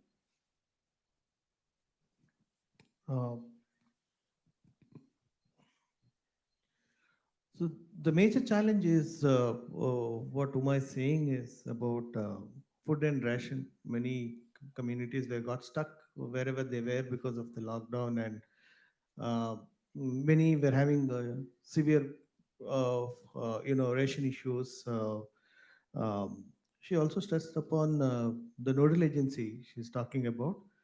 The TG policy in Karnataka was been introduced in the year 2018, and Women and Child Department Karnataka has been nominated as the nodal agency to implement the various set of schemes, the social security schemes, uh, particularly for transgender communities. And it is a very sad situation that the implementation is lacking, and that has not been done. Uh, the other thing is, as a nodal agency, especially during the COVID pandemic situation, the department should have been come up with some sort of a package for transgender communities, where it has not been done. Uh, this is with the Women and Child Department. The other department, what she's speaking is about the BBMP, the Bangalore, Brihat Bangalore Mahanagarapalika, the Greater Metropolitan Bangalore. Uh, from the last 4 years, the BBMP is continuously saying that they have been allocated 2 crore for the welfare of transgenders. But so far, we have not seen even 1 rupee implementation from that allocated budget. So where does the money go? What happened to that money? This is something we need to think. ಮತ್ತು ಈ ರೀತಿಯೆಲ್ಲ ನಾವು ಪ್ರಾಬ್ಲಮ್ನ ನಾವು face ಮಾಡಬೇಕಾದ್ರೆ ನಾವು B B M ಪಿಗೆ ನಾವು ತುಂಬ ಫೋರ್ಸ್ ಮಾಡಿ ಮತ್ತು ಡಿಮ್ಯಾಂಡ್ ಮಾಡಿ ನಾವು ಅವ್ರ ಜೊತೆಯಲ್ಲಿ ನಾವು ಜಗಳ ಮಾಡುವಾಗ ನಾವು ರೇಷನ್ನ ಡಿಸ್ಟ್ರಿಬ್ಯೂಷನ್ ಮಾಡ್ತೀವಿ ಅಂತ ಹೇಳಿ ಮುಂದೆ ಬಂದರು. ಆದರೆ ಅದರಲ್ಲಿ ಸುಮಾರು ಡಿಸ್ಕ್ರಿಮಿನೇಷನ್ನ ನಾವು ಫೇಸ್ ಮಾಡಿದ್ವಿ. ಒಂದು ನಾವು ನೋಡೋದಾದರೆ ತುಂಬ ಕೆಲವೊಂದು ಕಡೆ ಮಾತ್ರ ಒಂದು ಸ್ವಲ್ಪ ಒಂದು ಸ್ಟಾರ್ಟಿಂಗ್ ಫಸ್ಟ್ ಡೇ ಬಂದು ಅವ್ರು ತೊಗೊಂಡೋಗಿ ಕೊಟ್ಟರು. ಒಂದು ಬಾಕ್ಸಲ್ಲಿ ಬಂದು 5 kg ರೈಸ್ ಮತ್ತು 1 kg ಬೇಳೆ ಮತ್ತು 1 kg sugar, 100 gram coffee powder ಮತ್ತು ಆಲೂಗೆಡ್ಡೆ, ಕ್ಯಾರೆಟ್ ಇಷ್ಟೇ ಇದ್ದಿತ್ತು. ಅದನ್ನು ಒಂದು ಬಾಕ್ಸ್ನ ನೀವು 4 ಮೆಂಬರ್ಸ್ ಶೇರ್ ಮಾಡ್ಕೊಳ್ಳಿ ಅಂತ ಹೇಳಿದ್ರು. ಅವಾಗ ತುಂಬ ಒಂಥರ ಬೇಜಾರಾಯ್ತು. ಯಾಕಂತ ಹೇಳಿದ್ರೆ ಜನ ಬಂದು ಬೇರೆ ಬೇರೆ ಬೇರೆ ವಾಸ ಆಗ್ತಿದ್ದಾರೆ. ನೀವು ಒಂದು ಪ್ಯಾಕ್ನ ನೀವು 4 ಜನ ಶೇರ್ ಮಾಡ್ಕೊಳ್ಳಿ ಅಂದರೆ ಆ ಪ್ಯಾಕಲ್ಲಿ ಇರೋದು 5 kg ರೈಸ್. ಅದನ್ನ ಹೇಗೆ ನಾವು ಇದು ಮಾಡ್ಕೊಳ್ಳೋ ಅಂಥದ್ದು. ಈ ಥರ ಸಿಚುವೇಶನ್ನ ನಾವು ಫೇಸ್ ಮಾಡಿದ್ವಿ. ಮತ್ತು ಕೆಲವೊಂದು ಬಂದು ಎಲ್ಲ ಕಡೆ ರೀಚ್ ಆಗಿಲ್ಲ. ಕೆಲವೊಂದು ಕಡೆ ಮೇನ್ ಏರಿಯಾದಲ್ಲಿ ಮಾತ್ರ ರೀಚ್ ಆದರು. ಮತ್ತು ಇನ್ನೊಂದು ಕಡೆ ಏನಾಯಿತು ಅಂತ ಹೇಳಿದ್ರೆ ಪರ್ಟಿಕ್ಯುಲರ್ ಆಗಿ ನಾವು ಫೀಮೇಲ್ ಬಾರ್ನ್ ಸೆಕ್ಷುವಲ್ ಮೈನಾರಿಟೀಸ್ ಅಂದರೆ ಹೆಣ್ಣಾಗಿ ಹುಟ್ಟಿ ಗಂಡಾಗಿ ಜೀವನ ಮಾಡ್ತಾ ಇರುವಂಥ ಸಮುದಾಯದಲ್ಲಿ ನಾವು ನೋಡೋದಾದರೆ ಆಲ್ರೆಡಿ ನಮ್ಮ ಸಮಾಜದಲ್ಲಿ ಹೆಣ್ಣಿಗೆ ಅಂತ ಒಂದು ಸ್ಥಾನ ಇರಬೇಕಾದ್ರೆ ಅವರು ಹೊರಗಡೆ ಬಂದು ನಾನು ಒಂದು ಗಂಡು ಅಂತ ಜೀವನ ಮಾಡಬೇಕಾದ್ರೆ ಸುಮಾರು ಪ್ರಾಬ್ಲಮ್ನ ಅವರು ಫೇಸ್ ಮಾಡ್ತಿದ್ದಾರೆ. ಆ ಥರ ಇರಬೇಕಾದ್ರೆ ನೀವು ಎಲ್ಲೆಲ್ಲಿ ಯಾವ್ಯಾವ ಏರಿಯಾದಲ್ಲಿ ಇದ್ದೀರಾ ಅಂತ ನೀವು ಲಿಸ್ಟ್ ಕೊಡಿ ಅಂತ ಹೇಳಿದ್ರು. ಆ ಲಿಸ್ಟ್ ಕೊಟ್ಟಾಗ ಅಲ್ಲಿ ಏನು ಮಾಡಿದ್ದಾರೆ ಅಂತ ಹೇಳಿದ್ರೆ ಆ ಏರಿಯಾದಲ್ಲೆಲ್ಲ ಹೋಗಿ ಇಲ್ಲಿ ಮಂಗಳಮುಖಿ ಇದ್ದಾರಾ ಜೆಂಡರ್ ಸೆನ್ಸಿಟೈಸೇಷನ್ ಇಲ್ಲದೆ ಇರೋವಂಥದ್ದೇನೆ ಒಂದು ವಿಪರ್ಯಾಸನ ನಾವು ನೋಡೋಂಥದ್ದನ್ನ ನಾವು ನೋಡ್ಬೋದು. ಮತ್ತು ಜೊತೆಗೆ ಅಲ್ಲೋಗಿ ನಾವು ನಿಮ್ಮದು ಫೋಟೋ ತಗೊಳ್ತೀವಿ, ನಾವು ರೇಷನ್ನ ಕೊಡ್ಬೇಕಾದ್ರೆ ನಾವು ನಿಮಗೆ ಫೋಟೋ ತಗೋತೀವಿ, ಮತ್ತು ನಿಮ್ಮದು ಆಧಾರ್ ಕಾರ್ಡ್ ಬೇಕು, ನಿಮ್ಮದು ವೋಟರ್ ಐ ಡಿ ಬೇಕು. ಈ ಥರದನ್ನೆಲ್ಲ ನಾವು ನೋಡಿದಾಗ ಆ ಒಂದು ಸಮುದಾಯ ಏನಿದೆ ಆ ಸಮುದಾಯ ನಮಗೆ ರೇಷನ್ನು ಬೇಡ ಏನು ಬೇಡ ಅಂತೇಳಿ ರಿಜೆಕ್ಟ್ ಮಾಡಿ ವಾಪಸ್ ಕಳಿಸಿದ್ರು. ಯಾಕೆ ಅಂತ ಹೇಳಿದ್ರೆ ನಾವು ಒಂದು ಸಮಾಜದಲ್ಲಿ ನಾವು ಜೀವನ ಮಾಡ್ತಿರ್ಬೇಕಾದ್ರೆ ಆಲ್ರೆಡಿ ಸ್ಟಿಗ್ಮಾ ಡಿಸ್ಕ್ರಿಮಿನೇಷನ್ನ ನೀವು ದೂರನೇ ಮಾಡಿಲ್ಲ. ನಮಗೆ ಒಂದು ಡಿಗ್ನಿಫೈಡ್ ಜೀವನನ ಮಾಡಲಿಕ್ಕೆ ನೀವು ಅವಕಾಶನೇ ಮಾಡಿಕೊಟ್ಟಿಲ್ಲ. ಆಗಿರಬೇಕಾದ್ರೆ ಒಂದು ಪಬ್ಲಿಕ್ಕಲ್ಲಿ ಬಂದು ನೀವು ಅಕ್ಕಪಕ್ಕ ಕೇಳೋದು, ಮತ್ತು ಫೋಟೋ ತಗೊಳ್ತೀವಿ, ನಿಮ್ದು ಆಧಾರ್ ಕಾರ್ಡ್ ಕೊಡಿ, ವೋಟರ್ ಐ ಡಿ ಕೊಡಿ ಅಂತ ಹೇಳೋದು ಎಷ್ಟು ಮಟ್ಟಿಗೆ ಸರಿ ಅನ್ನೋದು ನಮ್ಮದು ಪ್ರಶ್ನೆ.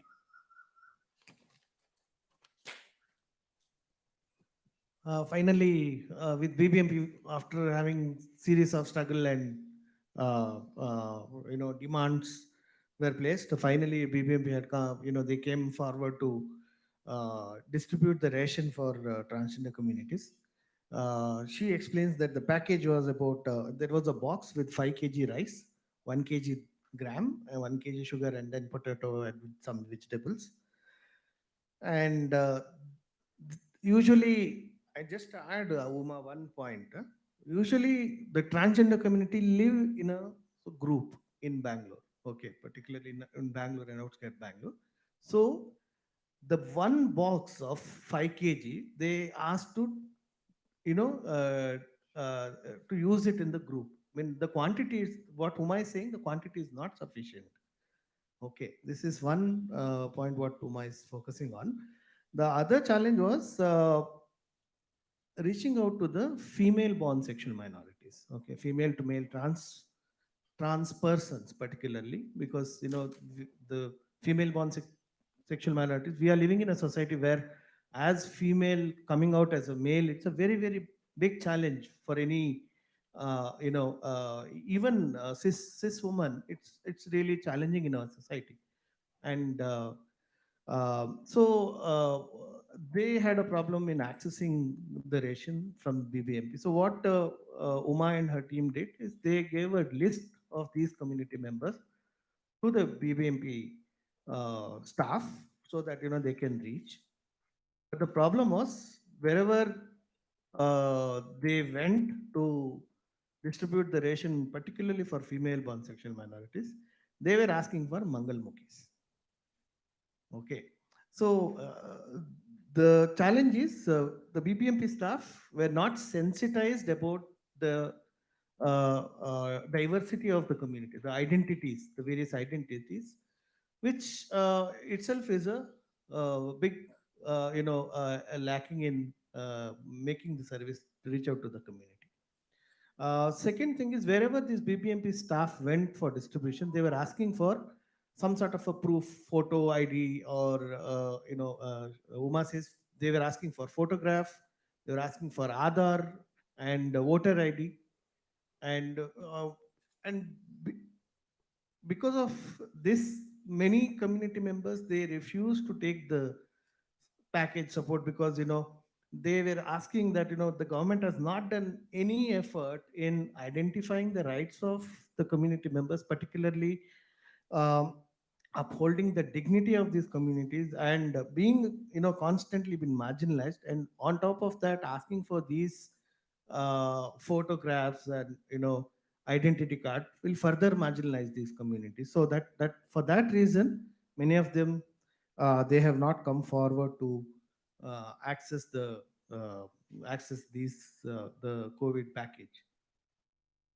ಅದು ಬಿಟ್ಟು ನಾವು ನೋಡೋದಾದ್ರೆ ನಾವು ಆರ್ಗನೈಜೇಷನ್ ಬೇರೆ ಬೇರೆ ರೆಸ್ಪಾನ್ಸಿಬಿಲಿಟೀಸ್ನ ನಾವು ತಗೊಂಡು ನಾವು ಬೇರೆ ಬೇರೆ ಡೋನರ್ಸ್ನ ನಾವು ಕಾಂಟ್ಯಾಕ್ಟ್ ಮಾಡಿ ನಾವು ಸುಮಾರು ಡಿಸ್ಟ್ರಿಬ್ಯೂಷನ್ನ ನಾವು ಓನಾಗಿ ನಾವು ರೇಷನ್ನ ಕೊಡೋವಂಥದ್ದನ್ನ ನಾವು ಮಾಡಿದ್ವಿ. ಮತ್ತೆ ಪ್ರಾಬ್ಲಮ್ ಏನು ಅಂತ ಹೇಳಿದ್ರೆ ಸುಮಾರು ಜನಕ್ಕೆ ಮೆಡಿಸನ್ ತಗೊಳ್ಳಿಕ್ಕೆ ಆಗಿಲ್ಲ. ಯಾಕಂತ ಹೇಳಿದ್ರೆ ಡೋನರ್ಸ್ ಬಂದು ತುಂಬ ಜನ ಬಂದು ರೇಷನ್ ಮಾತ್ರ ಕೊಡಲಿಕ್ಕೆ ಪ್ರಾಮಿಸ್ ಮಾಡ್ತಾರೆ ಹೊರತು ಬೇರೆ ಈಗ ಕೆಲವರು ಬಂದು ತುಂಬಾ ಜನ ಸಿಂಗಲ್ ಆಗಿ ಜೀವನ ಮಾಡ್ತಾ ಇರೋರು, ಮತ್ತೆ ವಯಸ್ಸಾಗಿ ಬಾಡಿಗೆ ಮನೆಯಲ್ಲಿ ಇರೋವಂಥವ್ರು, ಮತ್ತೆ female to male trans persons ಬಂದು ಸಿಂಗಲ್ ಆಗಿ ಜೀವನ ಮಾಡ್ತಾ ಇರೋವಂಥವ್ರು, ಅವ್ರು ಬಾಡಿಗೆ ಕಟ್ಟಲಿಕ್ಕೆ ಅಲ್ಲಿ ಸುಮಾರು ಪ್ರಾಬ್ಲಮ್ನ ಅವರು ಫೇಸ್ ಮಾಡಿದ್ರು. ಆದರೆ ಡೋನರ್ಸ್ ಬಂದು ರೇಷನ್ ಮಾತ್ರ ನಮಗೆ ಪ್ರೊವೈಡ್ ಮಾಡಲಿಕ್ಕೆ ಸಾಧ್ಯ ಐತೆ ಹೊರತು ರೆಂಟ್ಗೆ ನಮಗೆ ತುಂಬ ಕಷ್ಟ ಆಯಿತು, ಮತ್ತು ಮೆಡಿಸನ್ಗೆ ನಮಗೆ ತುಂಬ ಕಷ್ಟ ಆಯಿತು. ಈ ಥರದನ್ನ ನಾವು ನಮ್ಮ ಒಂದು ಕೋವಿಡ್ ಸಿಚುವೇಶನಲ್ಲಿ ನಾವು ಫೇಸ್ ಮಾಡಿದ್ವಿ. ಮತ್ತು ಹಾಗೆ ಜೊತೆಗೆ ಅಕ್ಕೈ ಪದ್ಮಶಾಲಿ ಮತ್ತು CRPR ಒಟ್ಟಿಗೆ ಸೇರಿ ಹೈಕೋರ್ಟಲ್ಲಿ ಪೆಟಿಷನ್ನ ಫೈಲ್ ಮಾಡಿದರು. ಆಮೇಲೆ ಬಂದು ಹೈಕೋರ್ಟಲ್ಲಿ ಜಡ್ಜ್ಮೆಂಟ್ ಬಂತು ಏನು ಅಂತ ಹೇಳಿದ್ರೆ ಅವ್ರಿಗೆ ಡಾಕ್ಯುಮೆಂಟ್ಸ್ ಇಲ್ದಿರೋವಾಗ್ಲಿ ರೇಷನ್ ಕೊಡಬೇಕು ಅಂತ. ಆದರೆ ಗೌರ್ಮೆಂಟ್ ಬಂದು ಎಷ್ಟು ಮಟ್ಟಿಗೆ ಅದನ್ನ ಇಂಪ್ಲಿಮೆಂಟೇಷನ್ ಮಾಡಿದ್ರು ಅನ್ನೋದು ಒಂದು ಪ್ರಶ್ನೆ ನಮಗೆ ಬಂತು. ಮತ್ತೆ ಜೊತೆಗೆ ನಾವು ಕೂಡ ಒಂದು ಲಿಮಿಟ್ ಆಗಿ ನಾವು ಕೆಲಸ ಮಾಡ್ತಾ ಇದೀವಿ ಸಮುದಾಯಕ್ಕೋಸ್ಕರ. ಯಾಕಂತ ಹೇಳಿದ್ರೆ ನಮ್ಮಲ್ಲಿ ಕರ್ನಾಟಕದಲ್ಲಿ ನಾನ್ ಫಂಡೆಡ್ ಗ್ರೂಪ್ಸ್ಗಳು ತುಂಬಾ ನಾವು ಜಾಸ್ತಿ ವಾಲಂಟ್ರಿಯಾಗಿ ನಾವು ಕೆಲಸ ಮಾಡ್ತಾ ಇರೋದ್ರಿಂದ ನಮ್ದು ಕೆಲವೊಂದು ರೀಚ್ ಔಟಲ್ಲಿ ನಮ್ದು ಸ್ವಲ್ಪ ಲಿಮಿಟೇಷನ್ ಇದೆ. ಅಂದ್ರೆ ರೆಸ್ಪಾನ್ಸಿಬಿಲಿಟೀಸ್ ತಗೊಂಡು ನಾವು ಬೇರೆ ಬೇರೆ ಎಲ್ಲ ಕಡೆನೂ ನಾವು ಓಡಾಡ್ಲಿಕ್ಕೆ ಸಾಧ್ಯ ಆಗಲ್ಲ.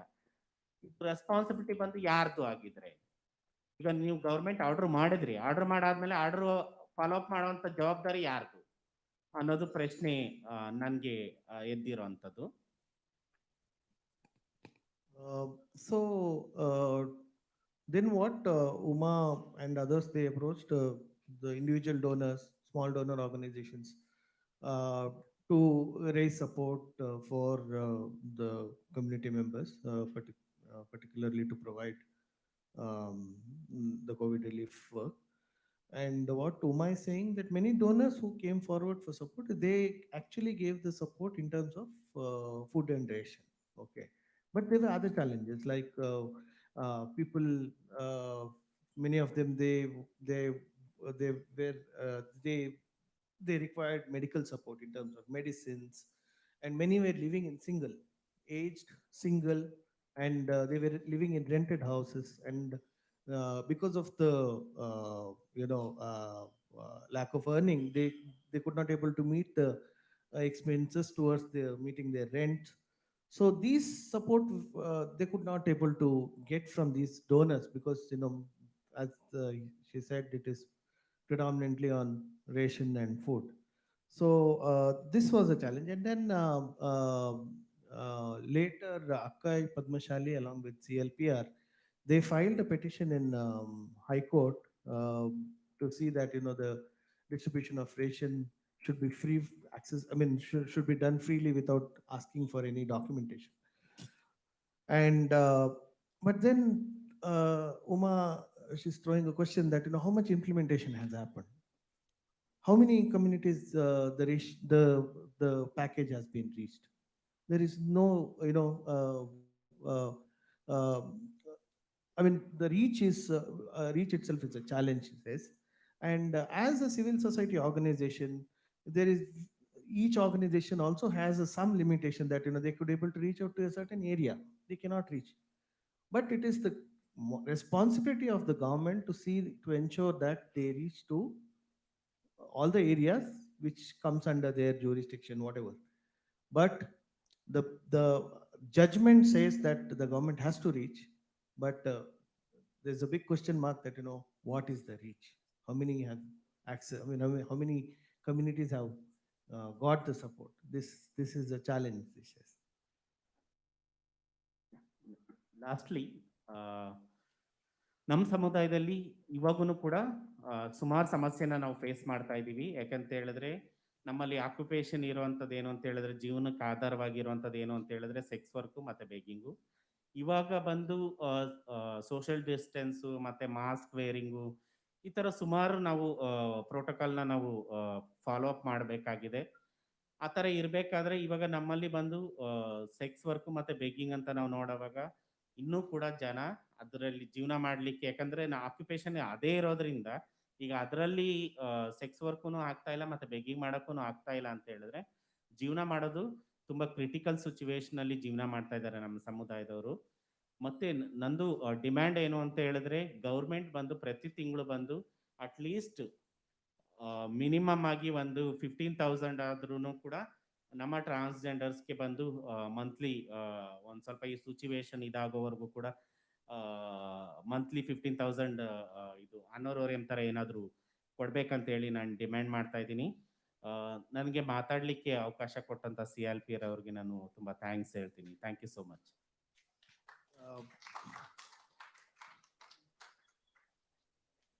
ಒಂದು ನಿಮಿಷ ಅದು ಟ್ರಾನ್ಸ್ಲೇಟ್ ಮಾಡಬೇಕು. So finally, what Uma is saying, that given the point that transgender communities, they have only two options for their livelihood. One is sex work and begging, and due to the COVID protocol, people have to wear masks. They need to maintain social distancing, and both are actually affecting the livelihood. So she is placing a demand that given the point that the community need to lead their life, and to lead a normal life, a person living in Bangalore city needs about 15,000 rupees per month to meet the livelihood requirements. So she is placing a demand that the government should consider this demand and see that they give a honorarium to at least to some time, so that the community can lead their life comfortably and freely.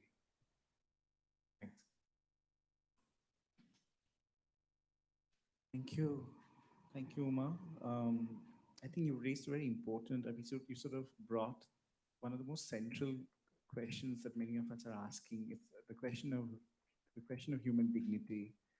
I mean, and often how we are sort of pushed to sort of uh, the structures sort of push us to let go of that. I mean, it's often that is the one that is most compromised, and we've seen that happen enormously with all vulnerable communities, whether it be migrant workers, and many we often forget that so many of trans persons are also migrant workers.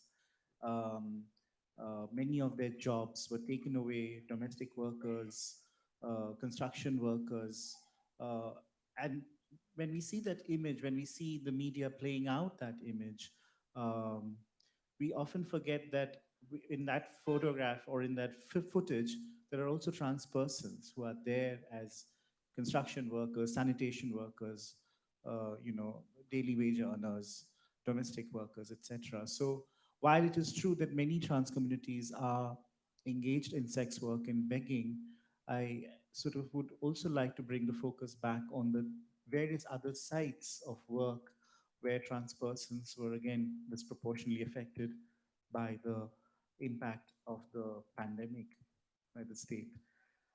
This brings us to the last speaker of this panel, Santa. Um, Santa, again, is someone who is no stranger to this platform and to many of us.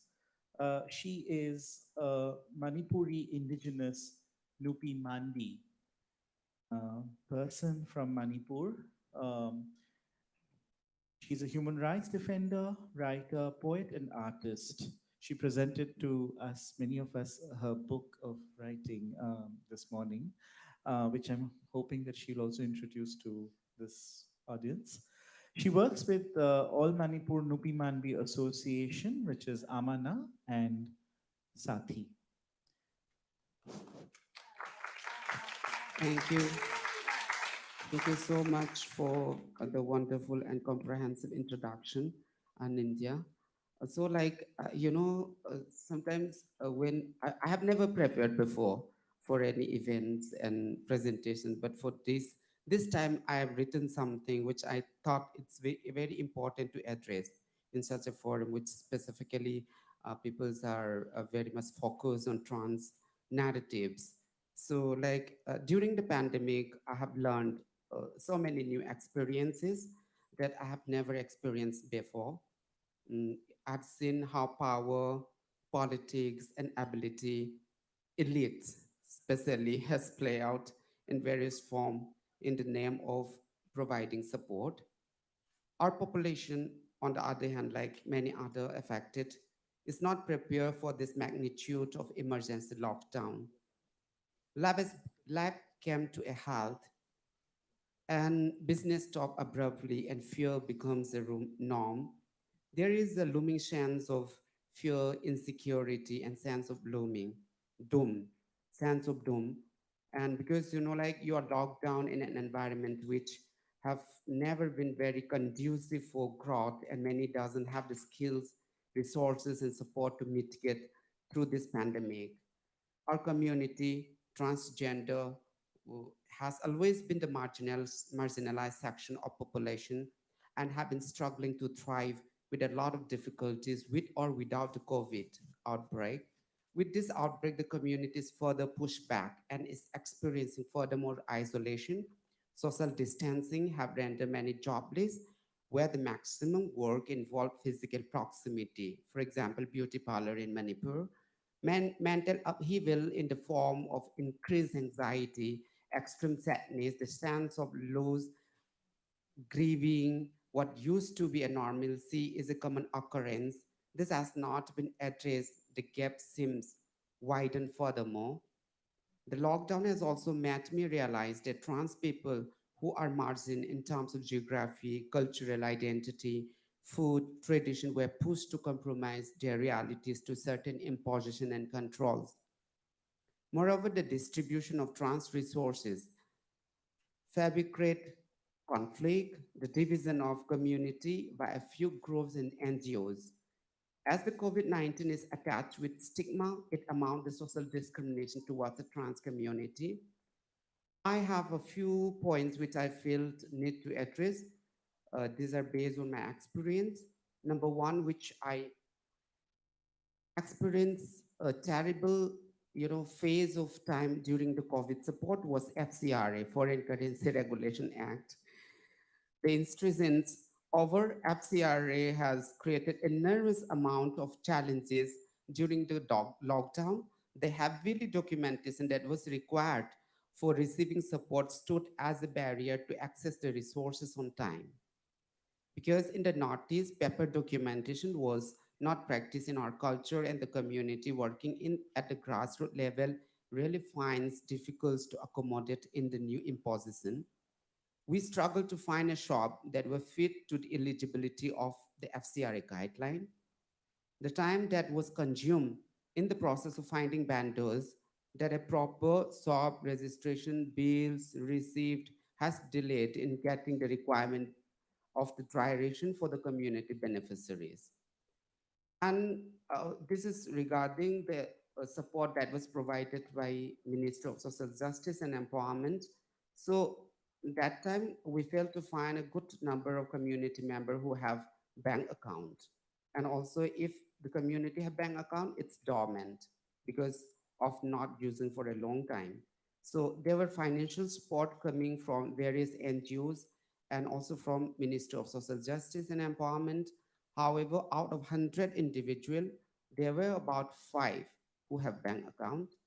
There were also community individuals who have bank account, but it were dormant because of not using the bank account for quite a long time.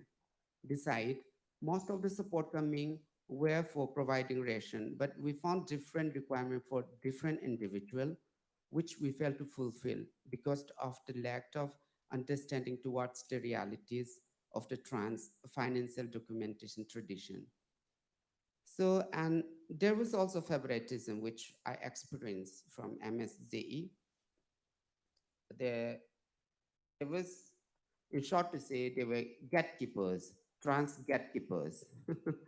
This happens when the MSAE financial relief was released in the public domain. The people who were working with the ministry seems they had already engaged a few community individuals who have similar political affiliation with them. So the information was not in a wider dissemination during that time. The information was strictly given to few community members. Later on, like it was very difficult for the grassroots level community to access the information. So it was like if I asked to a person who is working as a consultant at the MSJE, then she will, instruct me to contact a person from Manipur, and this person was supposed to look after the entire Northeast. And that was the biggest job of the millennium for me, because this person don't know the 10 list of community names from Manipur and how this person can work the entire Northeast. So these things were happening. And yeah, that was the thing. And also when, especially trans peoples, when we are in a crazy time, uh, there should be a wider dissemination of such particular information. And the ministry peoples did picked up those individuals who are ready to be their slabs. For instance, that notice, the example that I'd given, and the vulnerability of trans during the COVID opens the door for elite cis gay men.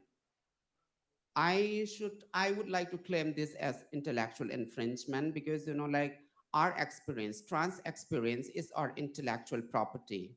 But actually, we have certain inability to write our narratives. But there are people, elite cis gay men people who are very good in writing, who can get our ideas in English. So that fails us to access to a lot of resources. And not only resources, they get the recognition because they have exposed to the limelight, to the international and national forums, because they can articulate everything because they are very much able to speak English. So language is also a big barrier for the trans community. For instance, like uh, many of the trans sisters across the country, We've been working so hard. We have sacrificed our life for the past 20, 30, 50 years. Like, for example, we can take the name of Sabna Mosi and the one girl from, the one who stood for an election from, I have forgotten her name. And there are a lot of people around us who have dedicated and sacrificed their life for the welfare of the community, but they did not get recognized. And recognition is very important. Its recognition is giving power to the people. It encourages people to work further. So that recognition we don't get those people who speak good English, those people who can write good English. They got the platform, they got the recognition, they got the acknowledgement, and we are, I don't know, it's very difficult.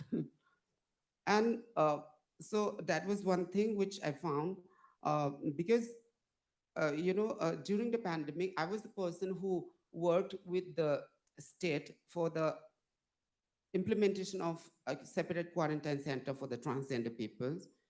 It was for the state level, but there was this gay man who, uh, you know, uh, like, who had a close relationship with a local MLA. And then he was able to open a small room in the community quarantine center and given name as LGBT quarantine center. And oh my God, on after 2 3 days, his name came out from the like a kind of recognition from the United Nations. Okay, the first LGBT quarantine center in the Northeast. So I was very jealous. Really, I was very jealous. Was not I jealous? Because I have put down a lot of effort for my community. And then who are all LGBTI peoples? In Manipur, we have a few gay peoples, and they're very close to us. These people he's not close to us. And how can he took the name of the community, LGB, whatever the identity in the nomenclature, he can take, but actually leave T because I'm there. We have few peoples. We have very limited resources, but we have few people who are very active for the community trans. So that was happening, and even that experienced me and also made me realize that even the UN methodology, there is a big gap. United Nations is very elite. They only recognize peoples who are in the higher position. So that was my experience, and that vulnerability. There was also an experience which I have encountered, like in terms of asking for season fees, ngari, ngari, and our indigenous community identity, because like ngari is a very essential, basic essential. Uh, in what to say recipe for the entire Manipuri community. We can live without oil, but we cannot live without ngari. So that was very important for us. So in that process, we have asked for season fees, uh, and however, a few NGO failed to accept our request to include ngari in the ration support in place of oil. And we were in a position that we cannot withdraw the support because that was a crazy time. The NGO said that they cannot support, and that made me realize that people outside the state are really don't understand the basic food requirement of the community in the region.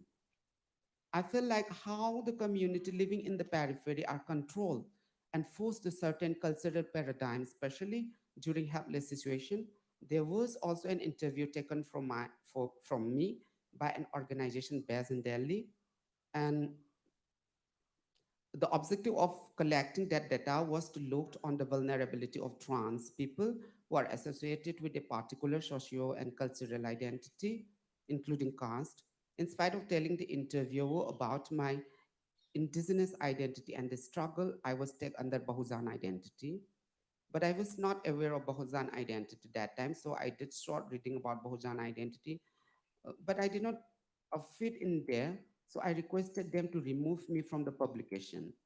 So in the conversation, I realized that that person was genuinely unaware of the realities of the Northeast indigenous identity. That ignorance could possibly be the reason why many of our trans sisters across the country are still considering Nupi Manbi, Twai, and Ola having similar tradition with other trans cultural identity outside the region. So, like, however, Manipuri cannot be covered under Dalit and caste framework because in the Northeast, there is no social system that is rooted in four varnas, like typical Hindu, and there is no caste essentialism.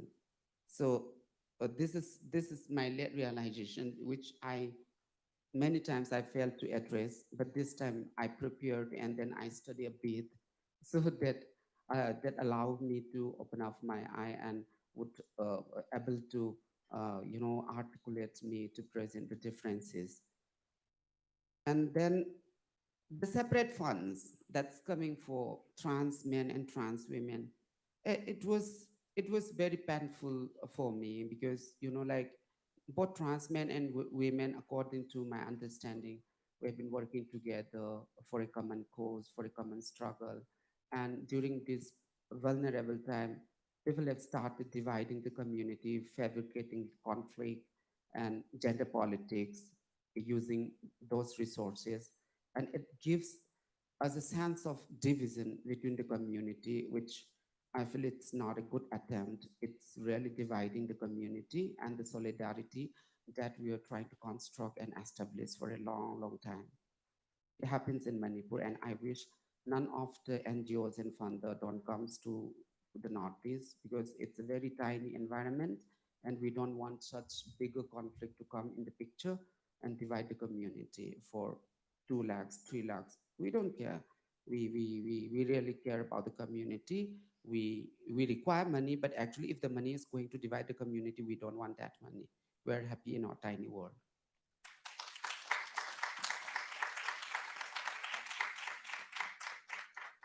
Yeah, that's the that was a short presentation. And then this for the state, we have failed to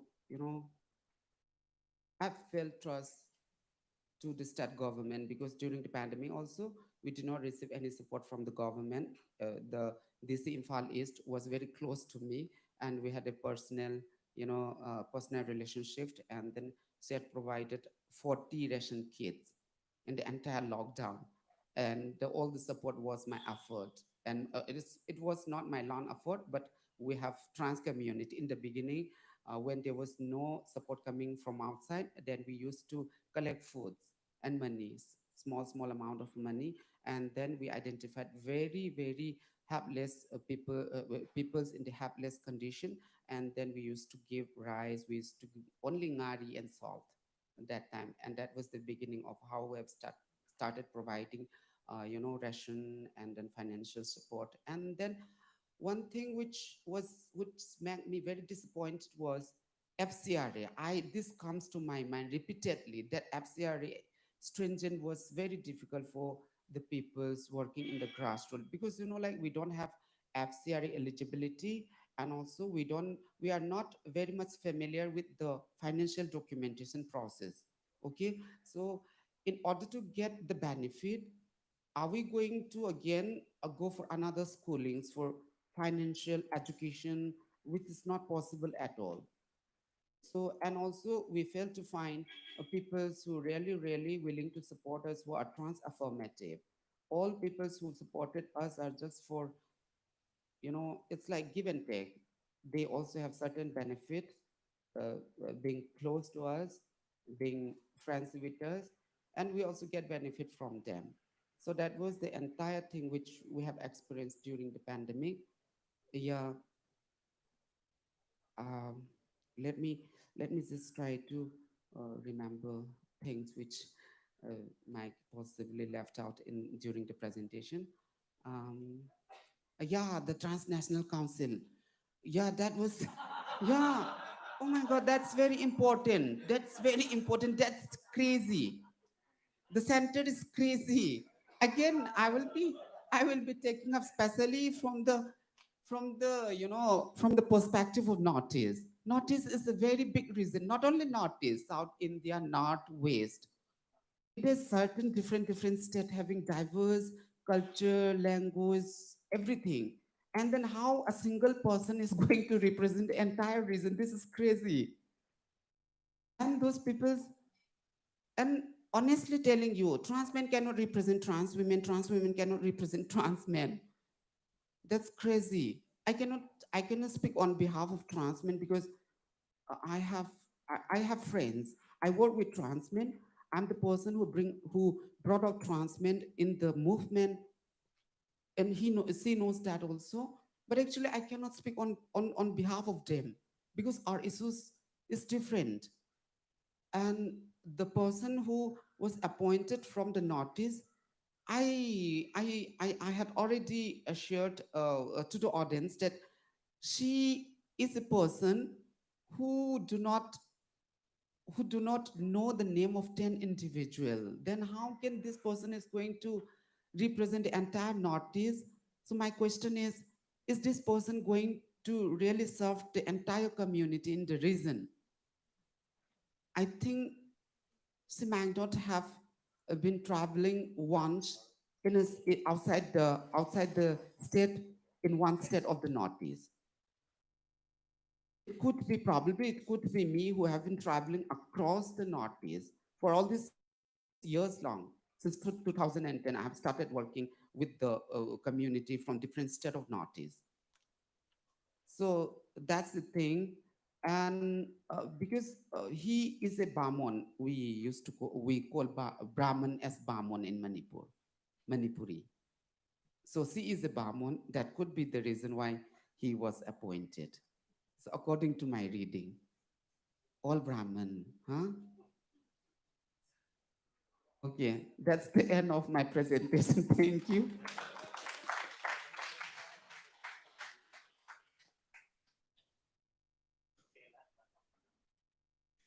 Well, trust Santa, trust you, Santa, to open this can of worms.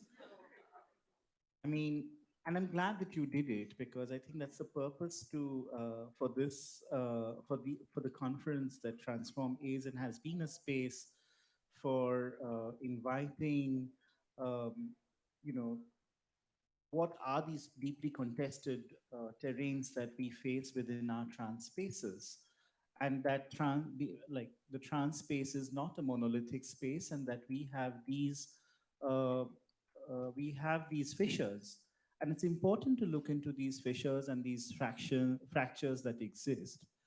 So it's interesting to sort of, I mean, how to listen to what Santa reads as, what I'm thinking as imperialist and colonialist interventions and overtures in the Northeast, as we have experienced even in the past.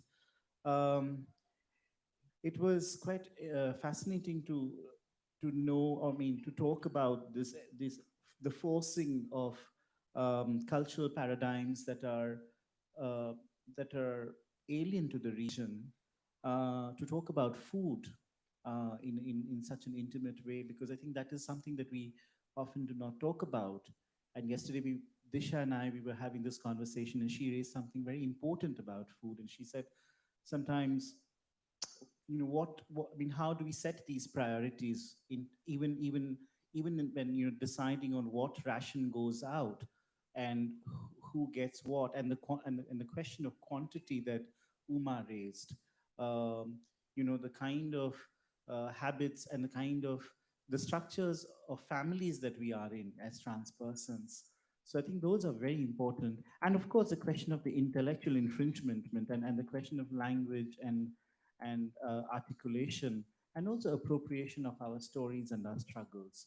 Um, okay, with this, so we have some time, but I'd just like to go over some of the points that the other speakers made, like Vajanti and Antonia.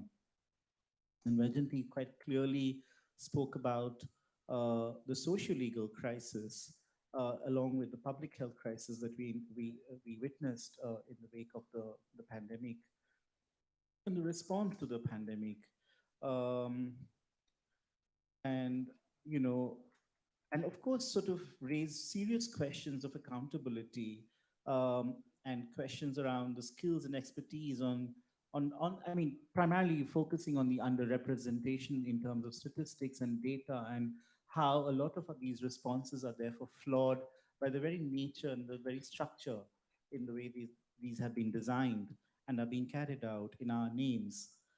Antonia, of course, gives us a sense of the global nature uh, of, of, of the pandemic and some of the work that the foundation is doing, and the precarities that they have witnessed, um, and some of the interventions which were quite revealing for many of us. Um, yeah, so to sum it up, I think I think this is a great time to take on a few questions and or reflections, and you could direct them to either of the panelists, or it could be a general reflection as well. Antonia, I I suppose we do not have them. Yes, I'm still here. Oh yeah, right. Of course, glad. I'm sorry that, I mean, this disembodiment often works. I mean, I struggle to find a relationship with this, but great to know that you are there. So yeah, we can open the house for questions. Yes.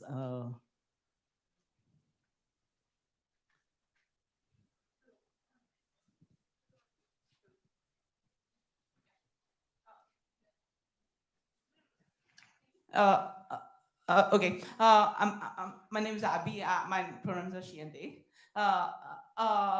I am an autistic trans person.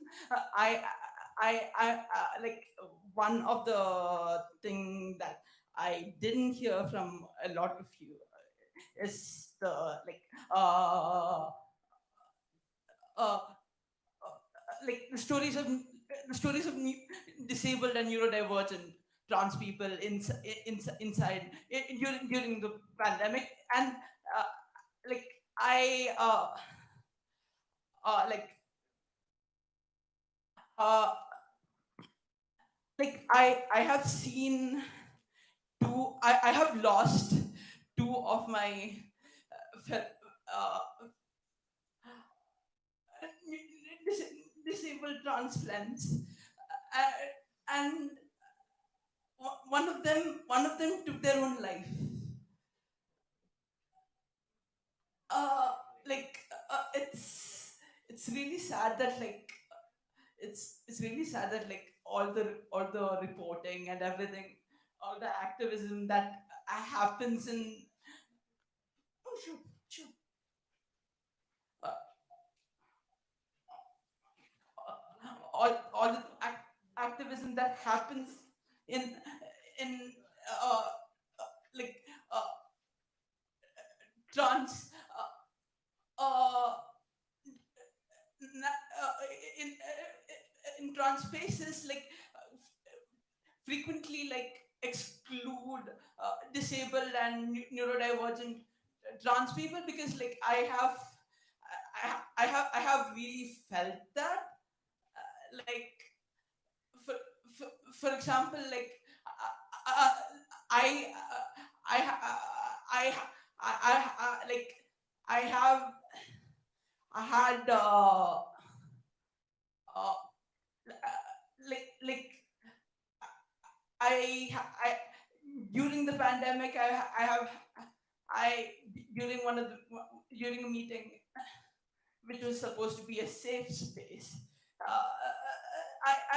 someone had you used derogatory people have used derogatory words, and it's like uh, uh, like it, it, yeah, I I am I am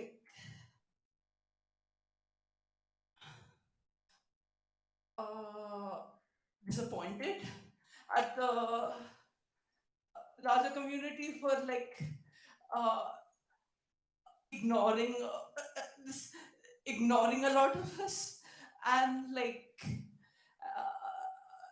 uh, yeah, I'm curious what all of you have to say.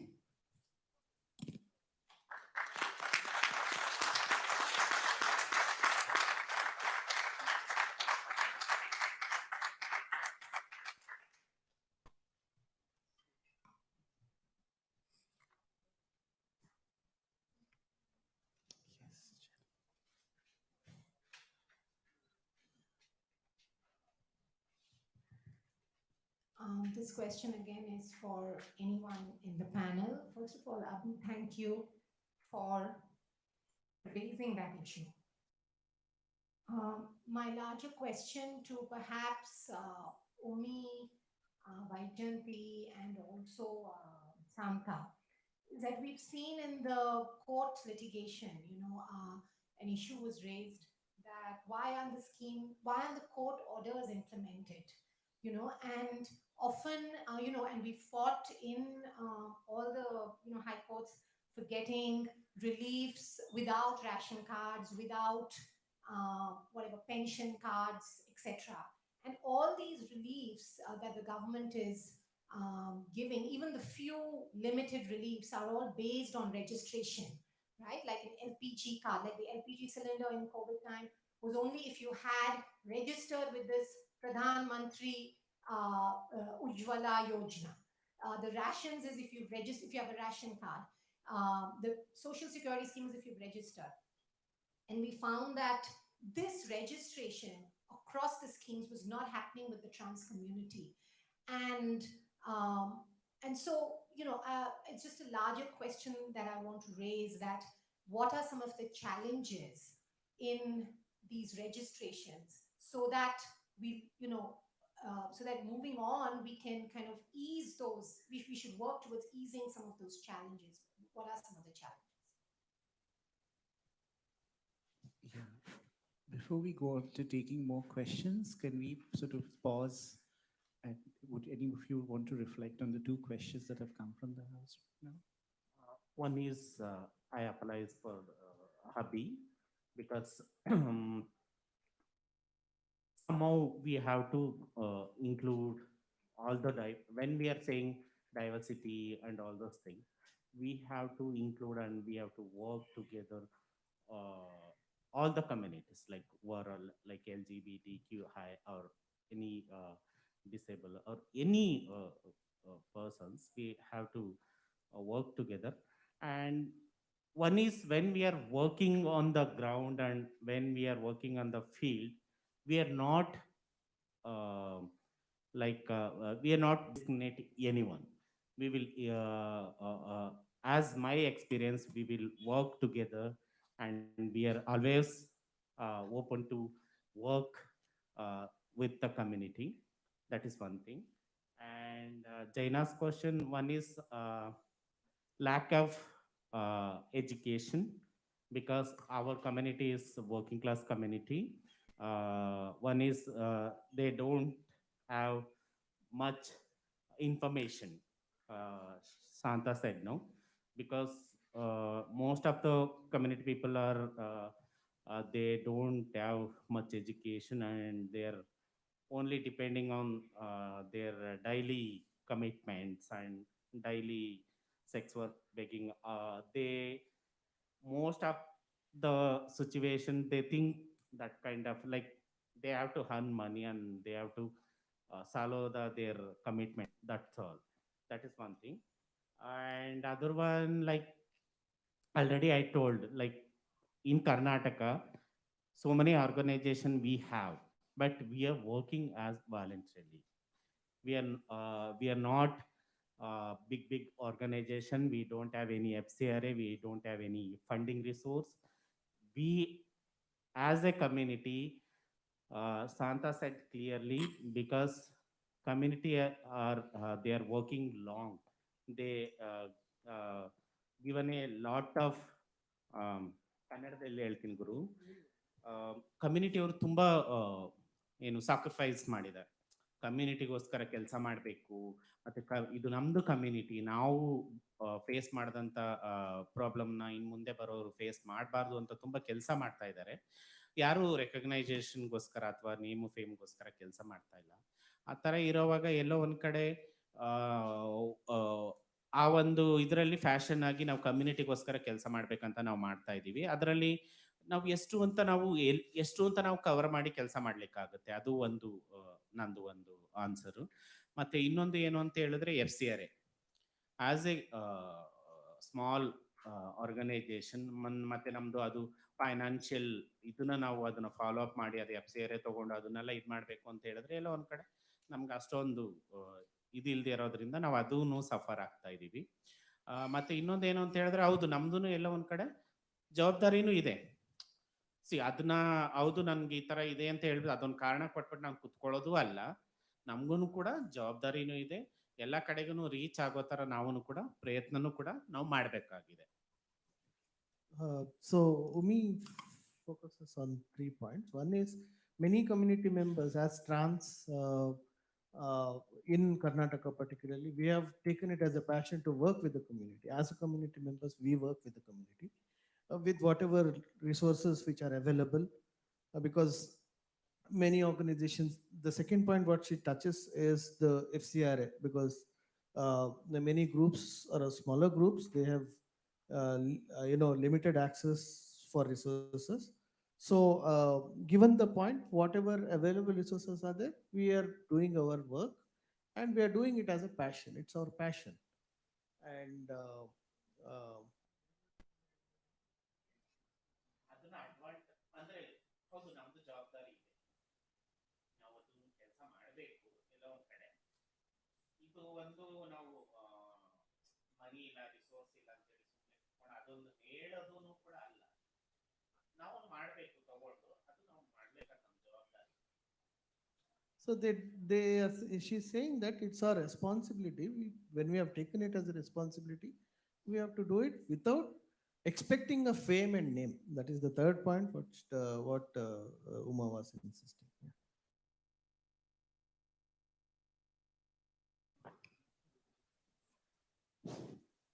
This is to the response to my dear friend. I don't know her name, Happy. So yeah, it's very sad to see the class within the community. We rarely have class. That's because of our body politics. Because like if you are trans women, should be like a queen, beautiful, surgery, all those blah blah thing. And if you are a trans man, be masculine, muscles, and six packs and everything. So that's the system that we have been following for all these years long, and we often fail to include peoples in the periphery, like disabled trans peoples, because like we always try to fit in the binary again, where we are trying to bring out our narratives beyond the binary, but actually we are targeted to step into the binary sometimes, because that we are trying to force under the homonormative narratives, because beautiful and macho. That's the reason why many of our trans sister and brothers left out in the process of development. And regarding Jayna's questions, but still, we still have hope. We still have hope. We can do sensitization, awareness. We even cannot talk about inclusion at this point of time, but actually we can engage in a conversation where to to broaden our understanding about a trans identity that can include binary, non-binary, disabled. So it's all about how we are going to engage our ideology. It's not that sensitization and awareness program can bring the inclusion, but actually it's a time that we engage into individual ideology. And the second thing, Jayna, in the Manipur context, like what's happening is like for every benefit, one benefit comes from one family, and then trans people live with their family. And if the trans people is the head of the family, then definitely, irrespective of his or her gender identity, the trans person will get the benefit, the cards. But actually, if the trans people is not the head of the family, then the trans people will be falls under the family category. So that's the reality. And also, so far we do not have a separate trans policy in the state. That could be also one reason why we fail to access the benefit. And the other thing is like the ignorance of the trans community about their rights, about the, a possible advocacy that we can do with the state for the inclusion and for the inclusion of the trans people, and to expand uh, the available schemes, existing schemes to the trans peoples.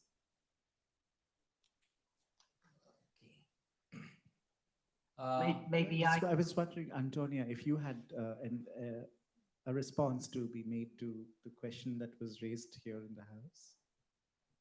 Yes, I would just like to say that with even within minority groups, there can be exclusion within the group itself, and we need to be very aware of that and not do that. It is happening all around the world, but we need to be very mindful that we need to be inclusive ourselves, and we're seeing issues, particularly say within people of color, within the Black Lives Matter movement in the States. We're still seeing that the Black community itself still killing its Black transgender people, particularly trans women, and communities are still exercising exclusion within their own communities, and this we must be very mindful of, and we must be there to support everyone within our community. Thank you. Jayanti, were you trying to make a response? I think. Firstly, my unconditional apologies to Abby for such experiences. I don't think we should ever contribute to anything knowingly or unknowingly. We must be mindful of our conscious as well as unconscious biases from time to time, and I cannot claim to be washed in milk.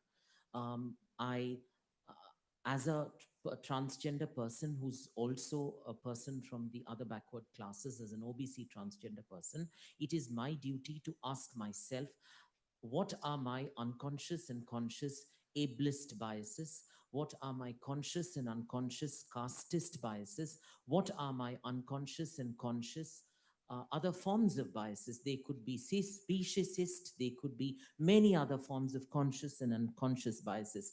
And it is very important that I continuously show myself the mirror, in as much as I'm holding up the mirror to other people and communities, governments, systems, and societies. On derogatory words for marginalized communities within quote unquote safe spaces, we must remember that as much as we are trying to build these safe spaces, they're not entirely safe. It's a process, it's not a destination. And these are constantly moving targets. And these will cease to be safe unless we constantly show ourselves the mirror.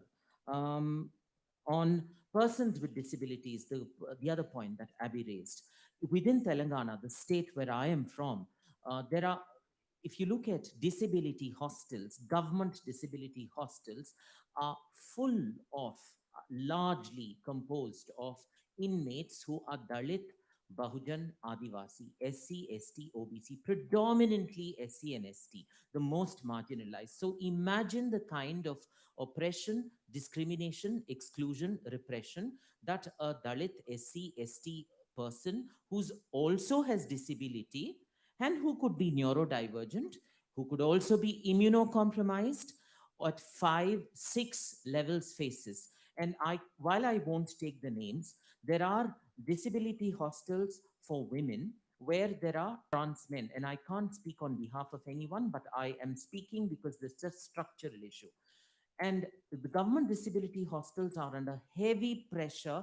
There are always other people who are wanting to get into disability hostels, and they have a limited capacity.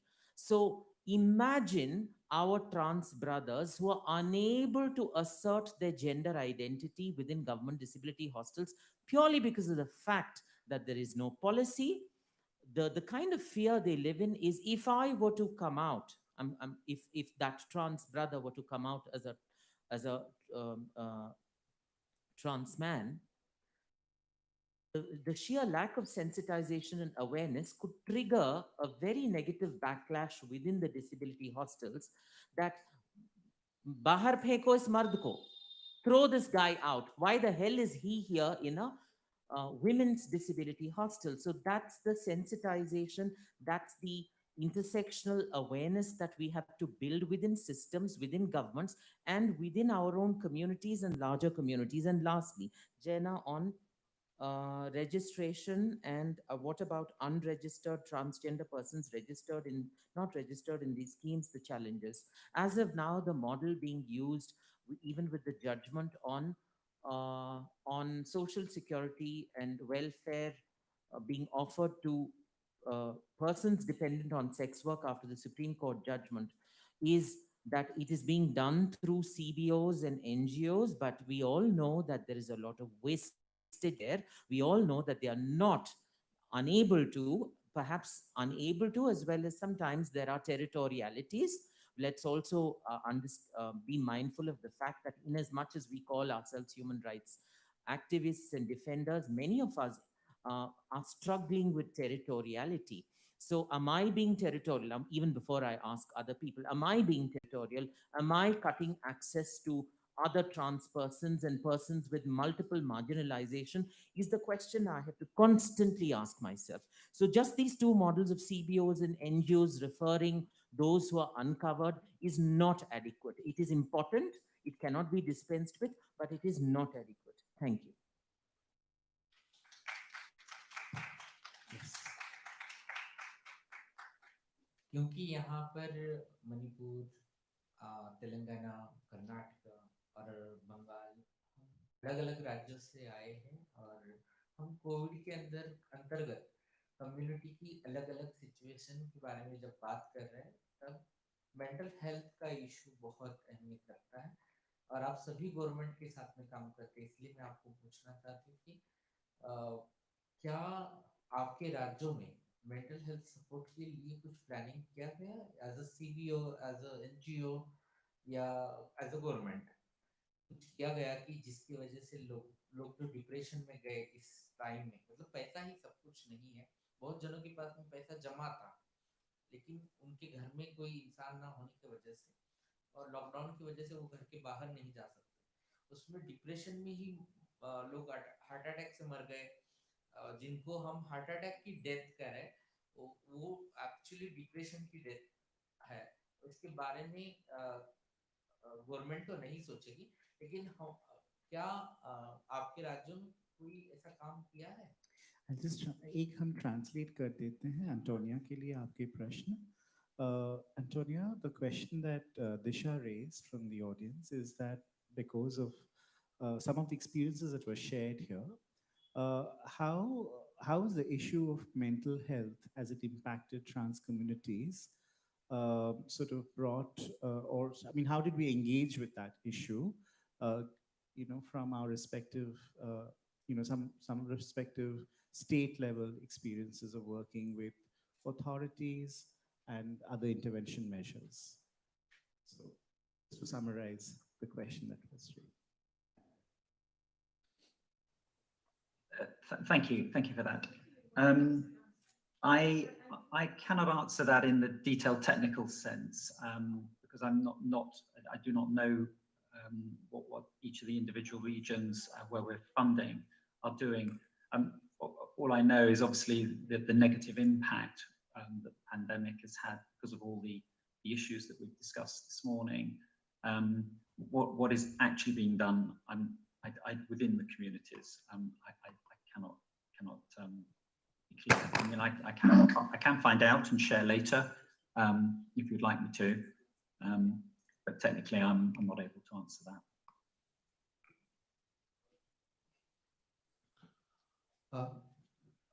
I had a question, so I'll try to keep this very brief. With the kind of trend that is happening right now, with enumeration of trans persons being being considered the next logical step to a large extent, but with the kind of registries which are about to come out or we are being threatened with regularly. But I'm just wondering how the privacy of trans persons and the history of how trans persons historically under the Criminal Tribes Act were registered and were kept under strict regulation. In the kind of enumeration processes that have started now, how are we going to ensure that a similar kind of regulation of state is not meted on trans people? And third, lastly, what I would also like to say is that a lot of the COVID support that came, it came on the basis of a trans person being registered as a trans person, while at the same time, there were services that were supposed to be made accessible to all citizens or all residents, to be more uh, specific. In that case, there, I think there was a specific insistence on trans people having to be registered as trans people, even to gain access to services which would have otherwise been provided uh, without any acknowledgement of a person's gender, without the requirement of a person's gender being recorded in any way, unless there were trans specific necessities which were being met. Uh, the the need for having to be a registered trans person to access ration, to access healthcare, I think was inherently a violation of privacy and was inherently uh, a step back to the times of the Criminal Tribes Act. And I would like to know the views of the panel on this. Thank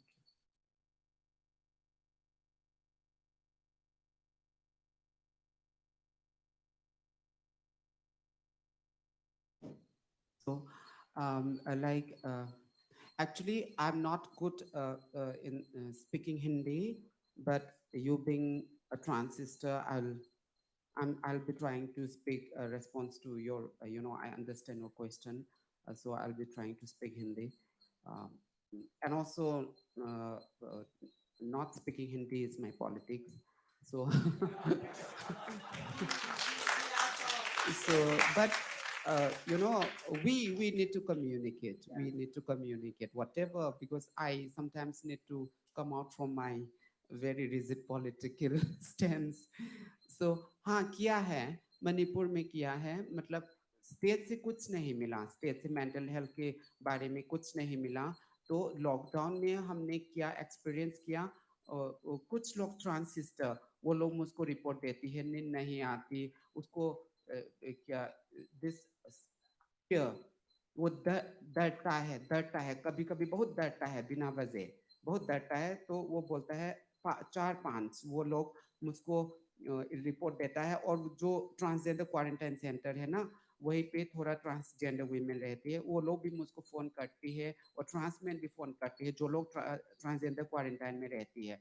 तो मैंने क्या किया, उस time पे मैंने state में मांगा कुछ काउंसलर के लिए, लेकिन वो लोग काउंसलर नहीं दिया, बोलता है एक काउंसलर के लिए एक दिन में 500 देंगे, बहुत कम है, इसलिए मुझको काउंसलर नहीं मिला उस पैसों से।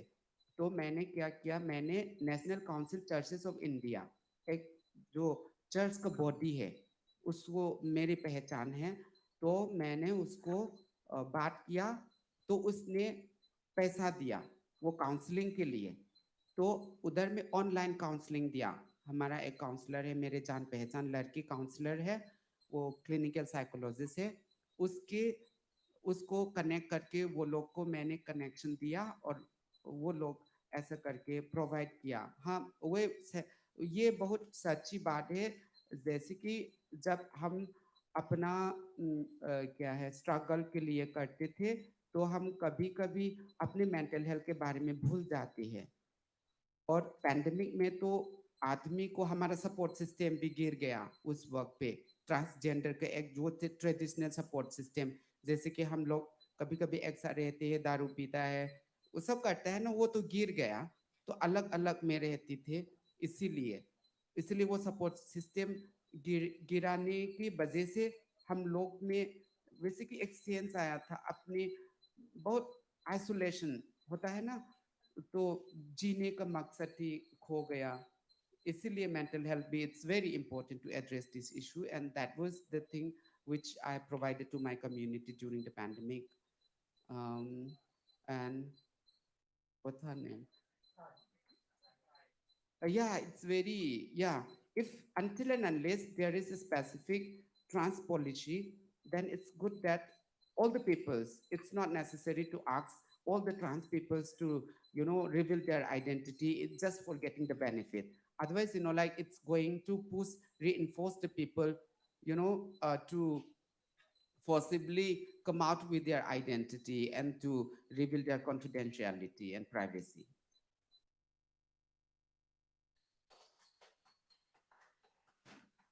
ಇಲ್ಲಿ ಕರ್ನಾಟಕದಲ್ಲಿ ನಮ್ಮದು ಮೆಂಟಲ್ ಹೆಲ್ತ್ ಬಗ್ಗೆ ನಾವು ಮಾತಾಡಬೇಕಾದ್ರೆ ಒಂದು ಏನು ಅಂತ ಹೇಳಿದ್ರೆ ನಾವು ಜಾಸ್ತಿ ಗೌರ್ಮೆಂಟಿಂದ, ಜಾಸ್ತಿ ಅಂತಲ್ಲ, ಗೌರ್ಮೆಂಟಿಂದ ಯಾವುದೇ ರೀತಿಯಾಗಿ ಮೆಂಟಲ್ ಹೆಲ್ತ್ ಫೆಸಿಲಿಟೀಸ್ ನಮಗೆ ಸಿಗ್ತಾ ಇಲ್ಲ.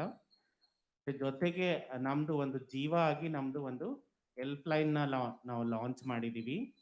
ಅದರಲ್ಲಿ ಬಂದು ಸಮುದಾಯದಲ್ಲಿ ನಾವು ಆಲ್ರೆಡಿ ಕಾರ್ಡನ್ನ, ಅಂದರೆ ಹೇಗೆ ಕ್ರೈಸಿಸ್ ಹೆಲ್ಪ್ಲೈನ್ ಇರುತ್ತೆ ಅದೇ ಥರ ನಮ್ಮದು ಮೆಂಟಲ್ ಹೆಲ್ತ್ ಹೆಲ್ಪ್ಲೈನ್ನ ನಾವು ಲಾಂಚ್ ಮಾಡಿದ್ದೀವಿ. ಅದರ ಕಾರ್ಡನ್ನ ನಾವು ಪ್ರಿಂಟ್ ಮಾಡಿ ಕಮ್ಯುನಿಟಿಗೆ ನಾವು ಡಿಸ್ಟ್ರಿಬ್ಯೂಷನ್ ಮಾಡಿದ್ದೀವಿ. ಅದು ಆಲ್ರೆಡಿ ನಾವು ಕಮ್ಯುನಿಟಿಗೆಲ್ಲ ಕೊಟ್ಟಿರೋದ್ರಿಂದ ಕಾಲಲ್ಲಿ ಬಂದಾಗ ನಮಗೆ ನಾವು ಒಂದು ಕೌನ್ಸಿಲಿಂಗ್ ಸಿಸ್ಟಮ್ನ ಪ್ರಾಪರಾಗಿ ಒಂದು ಅಟ್ಲೀಸ್ಟ್ ನಾವು ಅವ್ರ ಜೊತೆಗೆ ಇದ್ದೀವಿ ಅಂತ ಹೇಳಿ ಆ ರೀತಿಯಾದಂಥ ಒಂದು ಇದನ್ನ ಸೆಟಪ್ನ ನಾವು ಇಟ್ಕೊಂಡಿದ್ದೀವಿ ಒಂದು. ಮತ್ತು ಎರಡನೇದು ಏನು ಅಂತ ಹೇಳಿದ್ರೆ ಮೇಯ್ನಾಗಿ ಬಂದು ನಮಗೆ ಮೆಂಟಲ್ ಹೆಲ್ತ್ ಪ್ರೊಫೆಷ್ನಲ್ಗಿನ್ನ ನಮ್ಮ ಕಮ್ಯುನಿಟಿಯವರು ನಾವು ಫ್ರೆಂಡ್ಲಿಯಾಗಿ ಒಬ್ರನ್ನ ನಾವು ಅರ್ಥ ಮಾಡಿಕೊಂಡು ನಾವು ಅವ್ರ ಜೊತೆಯಲ್ಲಿರೋದು ತುಂಬ ಮುಖ್ಯ ಅಂತ ನಮಗೆ ಅನಿಸುತ್ತೆ. ಅದರಿಂದ ನಾವು ಸುಮಾರು ಜನ ಸಮುದಾಯದವ್ರು ಏನು ಅಂತ ಹೇಳಿದ್ರೆ ಯಾರಾದರೂ ಒಂದು ಸ್ವಲ್ಪ ಡಿಪ್ರೆಷನಲ್ಲಿ ಇದ್ದಾರೆ ಅಥವಾ ಅವರು ಅಲೋನ್ ಆಗಿ ಫೀಲ್ ಆಗ್ತಾ ಇದ್ದಾರೆ ಅಂತ ಹೇಳಿದ್ರೆ ನಾವು ಅವ್ರ ಜೊತೆ ರೆಗ್ಯುಲರ್ ಆಗಿ ಮಾತಾಡೋವಂಥದ್ದು, ಒಂದು ಫ್ರೆಂಡ್ಲಿಯಾಗಿ ಅವ್ರನ್ನ ನೋಡೋವಂಥದ್ದನ್ನ ಅದನ್ನು ನಾವು ಮಾಡ್ತಾ ಇದ್ದೀವಿ. ಮತ್ತು ಜೊತೆಗೆ ನಮ್ಮಲ್ಲಿ ತುಂಬ ಫ್ರೆಂಡ್ಲಿ ಕೌನ್ಸಿಲರ್ಸು ತುಂಬ ಇದ್ದಾರೆ, ಪ್ರೊಫೆಷ್ನಲ್ ಆಗಿರೋವಂಥವ್ರು.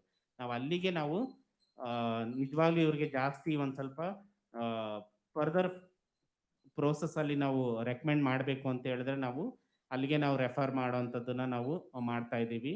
ಮತ್ತು ಈ ಕೋವಿಡ್ ಸಿಚುವೇಶನಲ್ಲಿ ನಾವು ಸುಮಾರು ಜನ ನಮ್ಮಲ್ಲಿ ಕೋವಿಡ್ ಪಾಸಿಟಿವ್ ಆಗಿದ್ದವರು ಕೂಡ ಇದ್ದರು.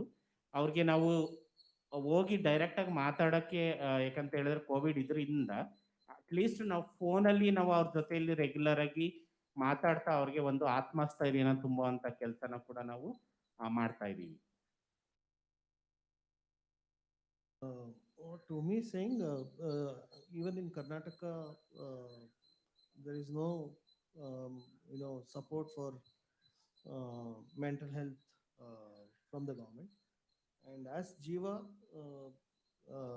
they are running a helpline to provide mental health counseling support exclusively for LGBTI community members. What she's saying is Jiva has distributed a helpline card with information to seek the services of counseling. And the second point, what she's saying is it's important that as community members, it's our we should inculcate that those who are alone, feeling loneliness or alone or left out, as community members, we need to engage with them and see that they're occupied, so that they feel that they're not alone, and that will really help to cope up with the situation. And third point is there are many friendly counselors, professional counselors, who knows about our community, and those who need advanced counseling, we refer them to them, so that they get more support. And particularly during the COVID pandemic situation, Jiva helpline, many community members who were COVID positive, they have contacted for support, and they have provided counseling or the telephonic counseling by giving them confidence and assistance. Okay. I'd like to respond presently very briefly because we're running out of time and we just have about 2 minutes before we can finish this. So on जैसे आपने कहा मानसिक स्वास्थ्य चिकित्सकों की सुविधाएं हमारे राष्ट्र में तो बिल्कुल नहीं है। इसका बहुत सरल और बहुत ही शॉर्ट जवाब है। हमारे तेलंगाना राज्य में बिल्कुल नहीं है। जो भी न्यूनतम सेवाएं हैं ये सब स्वयंसेवी संस्थाओं के जरिए हो रहे हैं। Enumeration and violation of privacy. The state is almost always operating as a panopticon. And in litigation, lawyers would know, and as you too would know, how the judges want accountability for every, and they don't really look at they don't really look at how a right, there are some judges who do that, and there are some judges who don't. And they don't really look at how, if this right, if denied, leads to further marginalization, and try to often imagine a crime that hasn't happened yet, a crime that is futuristic, that hasn't happened, that hasn't transpired, and how of a probable crime that hasn't transpired may transpire is in terms of, for example, gender neutral washrooms. There may not have been any sexual assaults in gender neutral bathrooms, but it is the chicken first or the egg first mindless debate as to that it could be misused. And we have to battle this psyche that is widespread. And how do we do that? I suppose with baby steps, if not with large governments of India and state governments, I suppose with local self-governments, with our own respective councillors, corporators, with baby steps to build these kind of models, and thereby also build such models of jurisprudence that essentials like rations, food, roti, kapda, makan, particularly food and kapda, don't have to be incumbent on a person's gender. My gender or anybody's gender, how is a person human hunger incumbent or otherwise a function of a person's gender? Because this is very gender neutral. So that kind of a model, in my view, and please feel free to disagree, must be built grassroots onwards with baby steps, and then its success, and everything boils back to statistics and return on investment. And it does work, as much as we all hate it, and as much as we shouldn't be working on a return on investments model. But even public institutions do work. They seldom work on welfare, which is their claim, but they do work on a kind of a return on investment model, so as to show that these are success stories, and hence go not top downwards, but bottom upwards. Thank you. Thank you. So with this, Hi, can I if just there are add not one question? Sorry. Um, the pandemic has put us all on the back foot, and I think, correct me if I'm wrong, children seem to be one of the intersections that are hit very badly, especially queer children, trans children. And schools used to be some sort of safe spaces where they could find allies and friends who could understand, give them the space to be who they are. But today, those spaces are also shut and closed for the pandemic. Uh, any responses, suggestions, clarifications? Because I am in touch with a few of these children, and some of them are really struggling at home because the atmosphere at home is not very conducive, not accepting. Yeah, thank you.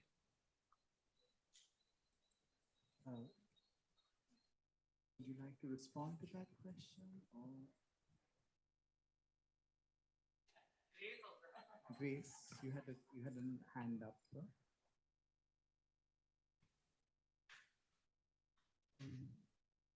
The schools, we don't have a safe space, and the gender non-conforming children, they are facing too much discrimination in this COVID-19 because they're all in the inside the home. And I have a experience, and 13-year-old gender non-conforming children, they called me and they said their parents uh, put them into the mental treatment. So they are try to change their gender identity. So they suddenly called me and they said, I want to come your home. So it's in the rural area, not a city. It's in the rural area. The rural area people, during the pandemic time, we don't have a, as our panelists said, we don't have the travel facilities, and they walked from, more than 30 kilometers from their home. So, and finally they came to me and we tried to educate their parents, but they can't. And like this, so many children are facing, the discrimination within their families during the pandemic time. So, and they don't have a safe space to share their feelings in the school also.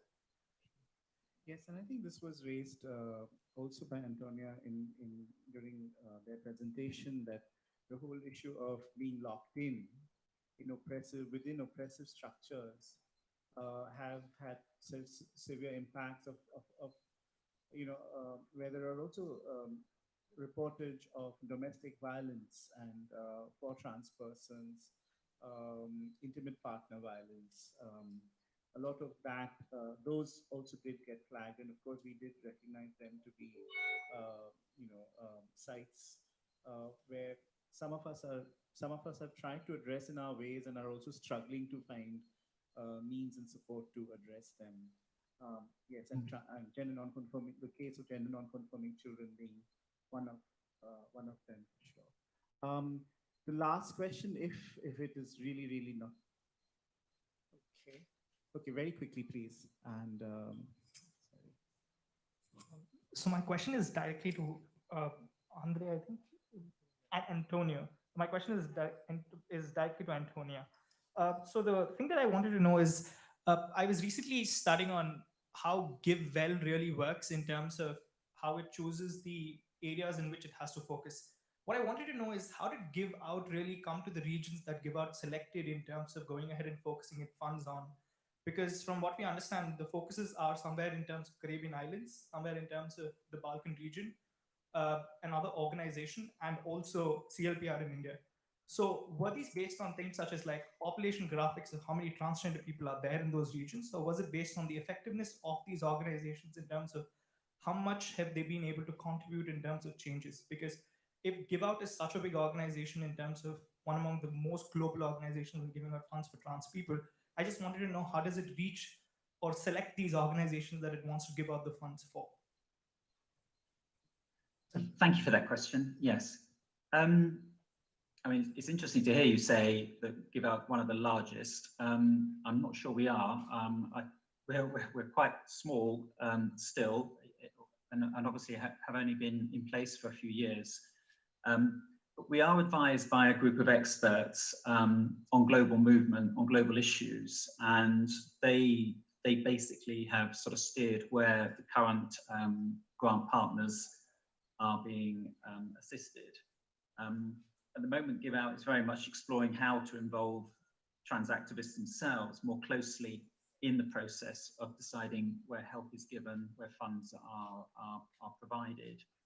And I think the initial decisions on which groups are being supported, they are a factor of also where the limited funds that we're able to raise at the moment can make most difference.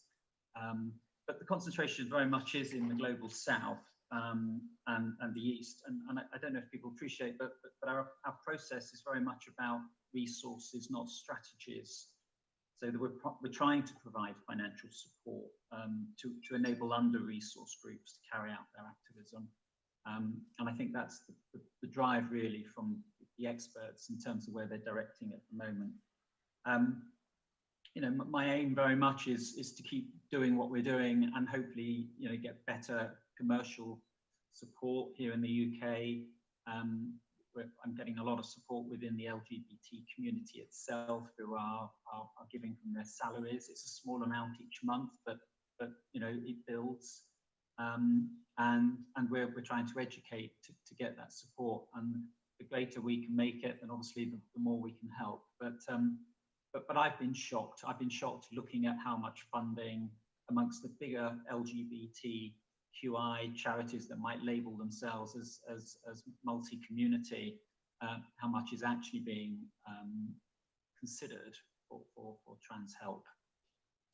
Thank you. Okay, two last questions, very short ones. Pavel, do you still have a question?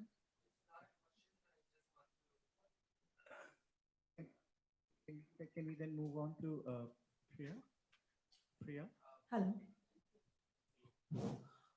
ನನ್ನ ಹೆಸರು ಪ್ರಿಯಾ ಅಂದ್ಬಿಟ್ಟಿದ್ದೀನಿ. ನಾನು ಕೇಳ್ತಿರೋದು ಟ್ರಾನ್ಸ್ಜೆಂಡರ್ಗೆ ಎಲ್ಲ ಒಂದು ಮೀಸಲಾತಿಗಳು ಒಂದು support ಸಿಗುತ್ತೆ ಅಂತ ಹೇಳ್ತಾ ಇದ್ದಾರೆ. ಕೆಲವರು ನನಗೇನು ಅನ್ಸುತ್ತೆ ಅಂತಂದ್ರೆ, ಎಲ್ಲಿ ನಮ್ಮ ಟ್ರಾನ್ಸ್ಜೆಂಡರ್ ಶೋಷಿತ ವರ್ಗದವರು ಇರ್ತಾರೆ ಅವ್ರನ್ನ ಮೇಲೆತ್ಬೇಕು. ಇವಾಗ ಅಪ್ಪರ್ ಕ್ಲಾಸ್ ಇರ್ತಾರೆ, ಅವ್ರಿಗೆ ಓದೋ ಅವಕಾಶಗಳಿರುತ್ತೆ. ನಮ್ಮ ಟ್ರಾನ್ಸ್ಜೆಂಡರ್ ಭಿಕ್ಷಾಟನೆ ಮಾಡೋ ಮಕ್ಳು ಅಡಾಫ್ ತಗೊಂಡಿರ್ತಾರೆ, ಬಟ್ ಅವ್ರಿಗೆ ಎಜುಕೇಶನ್ ಮಾಡಿಸ್ಬೇಕು, ಒಳ್ಳೆ ಒಂದು ಮೇನ್ ಸ್ಟ್ರೀಮ್ ಬರಬೇಕು. ನಾವು ಒಂದು ಎಂಪ್ಲಾಯ್ಮೆಂಟ್ ಡಿಪಾರ್ಟ್ಮೆಂಟ್ ಅಲ್ಲಿ ಆಗಲಿ ಪ್ರೈವೇಟ್ ಸೆಕ್ಟರ್ ಆಗಲಿ ಕೆಲಸ ಮಾಡಬೇಕು ಅಂತ ಇರ್ಬೇಕಾದ್ರೆ ನನ್ಗೆ ಎಲ್ಲೋ ಒಂದ್ ಕಡೆ ಸಿಗೋಂಥವ್ರಿಗೆ ಸಿಗೋದ್ ಬೇಡ, ಸಿಗ್ದಿದಂತ ಕೆಳಮಟ್ಟಕ್ಕೆ ಇರ್ತಾರಲ್ವಾ ಅಂಥವ್ರಿಗೆ ಎಲ್ಲ ಒಂದು ಫೆಸಿಲಿಟಿ ಸಿಗ್ಬೇಕು. ಸಾಮಾನ್ಯ ಜನಗಳ ತರ ನಾವು ಒಂದು ಮೈನ್ ಸ್ಟ್ರೀಮ್ ಅಲ್ಲಿ ಕೆಲಸಗಳನ್ನ ಮಾಡ್ಬೇಕು. ಜೊತೆ ಕಂಪ್ಲೇಂಟ್ಸ್ ಆಗುತ್ತೆ, ಕಂಪ್ಲೇಂಟ್ಸ್ ಆದ್ರೂ ನಮ್ಗೆ ಒಂದು ಕೀಳಿರಿಮೆಯಿಂದ ನೋಡಬಾರ್ದು. ಒಂದು ಭಿಕ್ಷಾಟನೆ ಮಾಡೋರೇ ಒಂದು ಟ್ರಾನ್ಸ್ಜೆಂಡರ್ ಆಗಿರ್ಬೋದು, ಒಂದು ಸೆಕ್ಸ್ ವರ್ಕ್ ಮಾಡಿರೋ ಒಂದು ಟ್ರಾನ್ಸ್ಜೆಂಡರ್ ಆಗಿರ್ಬೋದು, ಅವ್ರ ಮಕ್ಕಳಾಗಿರ್ಬೋದು, ಒಂದು ಸೌಲಭ್ಯಗಳು ಬೇಕು ಅಂತ ನನ್ನ ಒಂದು ಅನಿಸಿಕೆ. Thank you. What Priya is asking is, yes, many are saying that government is also talking about facilities and entitlement support, but we have to ensure that these support should reach out to the most marginalized. I mean, among the marginalized, there are most marginalized. We should ensure that it should reach to them, because as we have seen that there is a class politics, because many who are upper class they can access because they have privileges, but people who are coming from the working class, they are the most marginalized, and we have seen that many of them have adopted marginalized children. So it's important that we should ensure they should get the facilities. Just wanted to look at one thing also. We all know that part of the actually, if we sort of look at migration of transgender persons in the country, I think transgender persons from Northeast represent a big chunk of people who has migrated to various parts in the cities. And during COVID times, what came out was this racism towards Northeastern identities in general, because China was being blamed for all this, and then suddenly this racism against the Northeastern people, the Chinky people so-called, started. And during that time also, I just want to locate it. Like now that we're talking about pandemic and we're talking about different identities and marginalities, I don't want to discuss it. I don't want to ask any question, but just want to put this point also there, that for the Northeastern trans identity migrating to not every other city, but big city, but Bangalore is one city where there's a huge lot of people, Northeastern transgender community, Chandigarh being one, Delhi being one. And some of them did go back home, but some of them stayed back, because a lot of them, we know why transgender people migrate from one city to the other, and going back home is not really a safe option. And being a transgender identity at the same time, the racial other, being the racial other, it was really a hard time for all of us. And really the vulnerability of us because of our racial identity did came out during that time. And just wish that I see there was a lot of, in terms of mental health also, within the LGBT community, there was a lot of work that was done towards self-care and a lot of that. But I just wish that some bit of effort was also directed towards what do the mainstream transgender communities in these cities could lend to some sort of support. It could be just a word of support to the migrated, to this, like community who has migrated from Northeast and facing the vulnerabilities here. That's all. Thank you for flagging that. Hello. Yeah, thank you for flagging that, Pavel. And I think what this panel sort of brought out are these different fissures and these structures that operate, and the histories of these hierarchies, and for us to again be mindful of them, and to be mindful of the interventions that we are making, whether they are causing further disruptions. um, and I think a lot of these stories have not come out. I mean, a lot of these stories need to be, I think, and I'm sure over the course of today and tomorrow, we will be hearing about some of these other aspects pretty much. And yeah, I think this was a very heavy panel indeed for the morning. And thank you for staying with us. Thank you to all of you who spoke and raised some of these issues for us to ponder upon. Um, yeah. Okay, so we end this panel here. Um, Um, Thank you so much for that panel. And before we end this really amazing discussion and go ahead to the lunch section, I just wanted to present from CLPR a few mementos for the moderator as well as the panelists who brought forward all of these discussions. Thank you. Wow.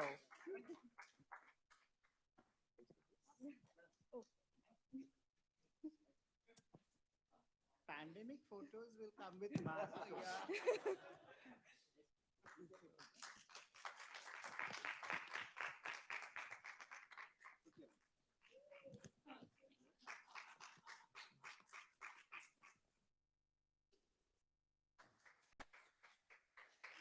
Can you do one virtually to Antonia? Yeah. Can you see it, Antonia? This is virtually for you. Thank you very much. Yeah.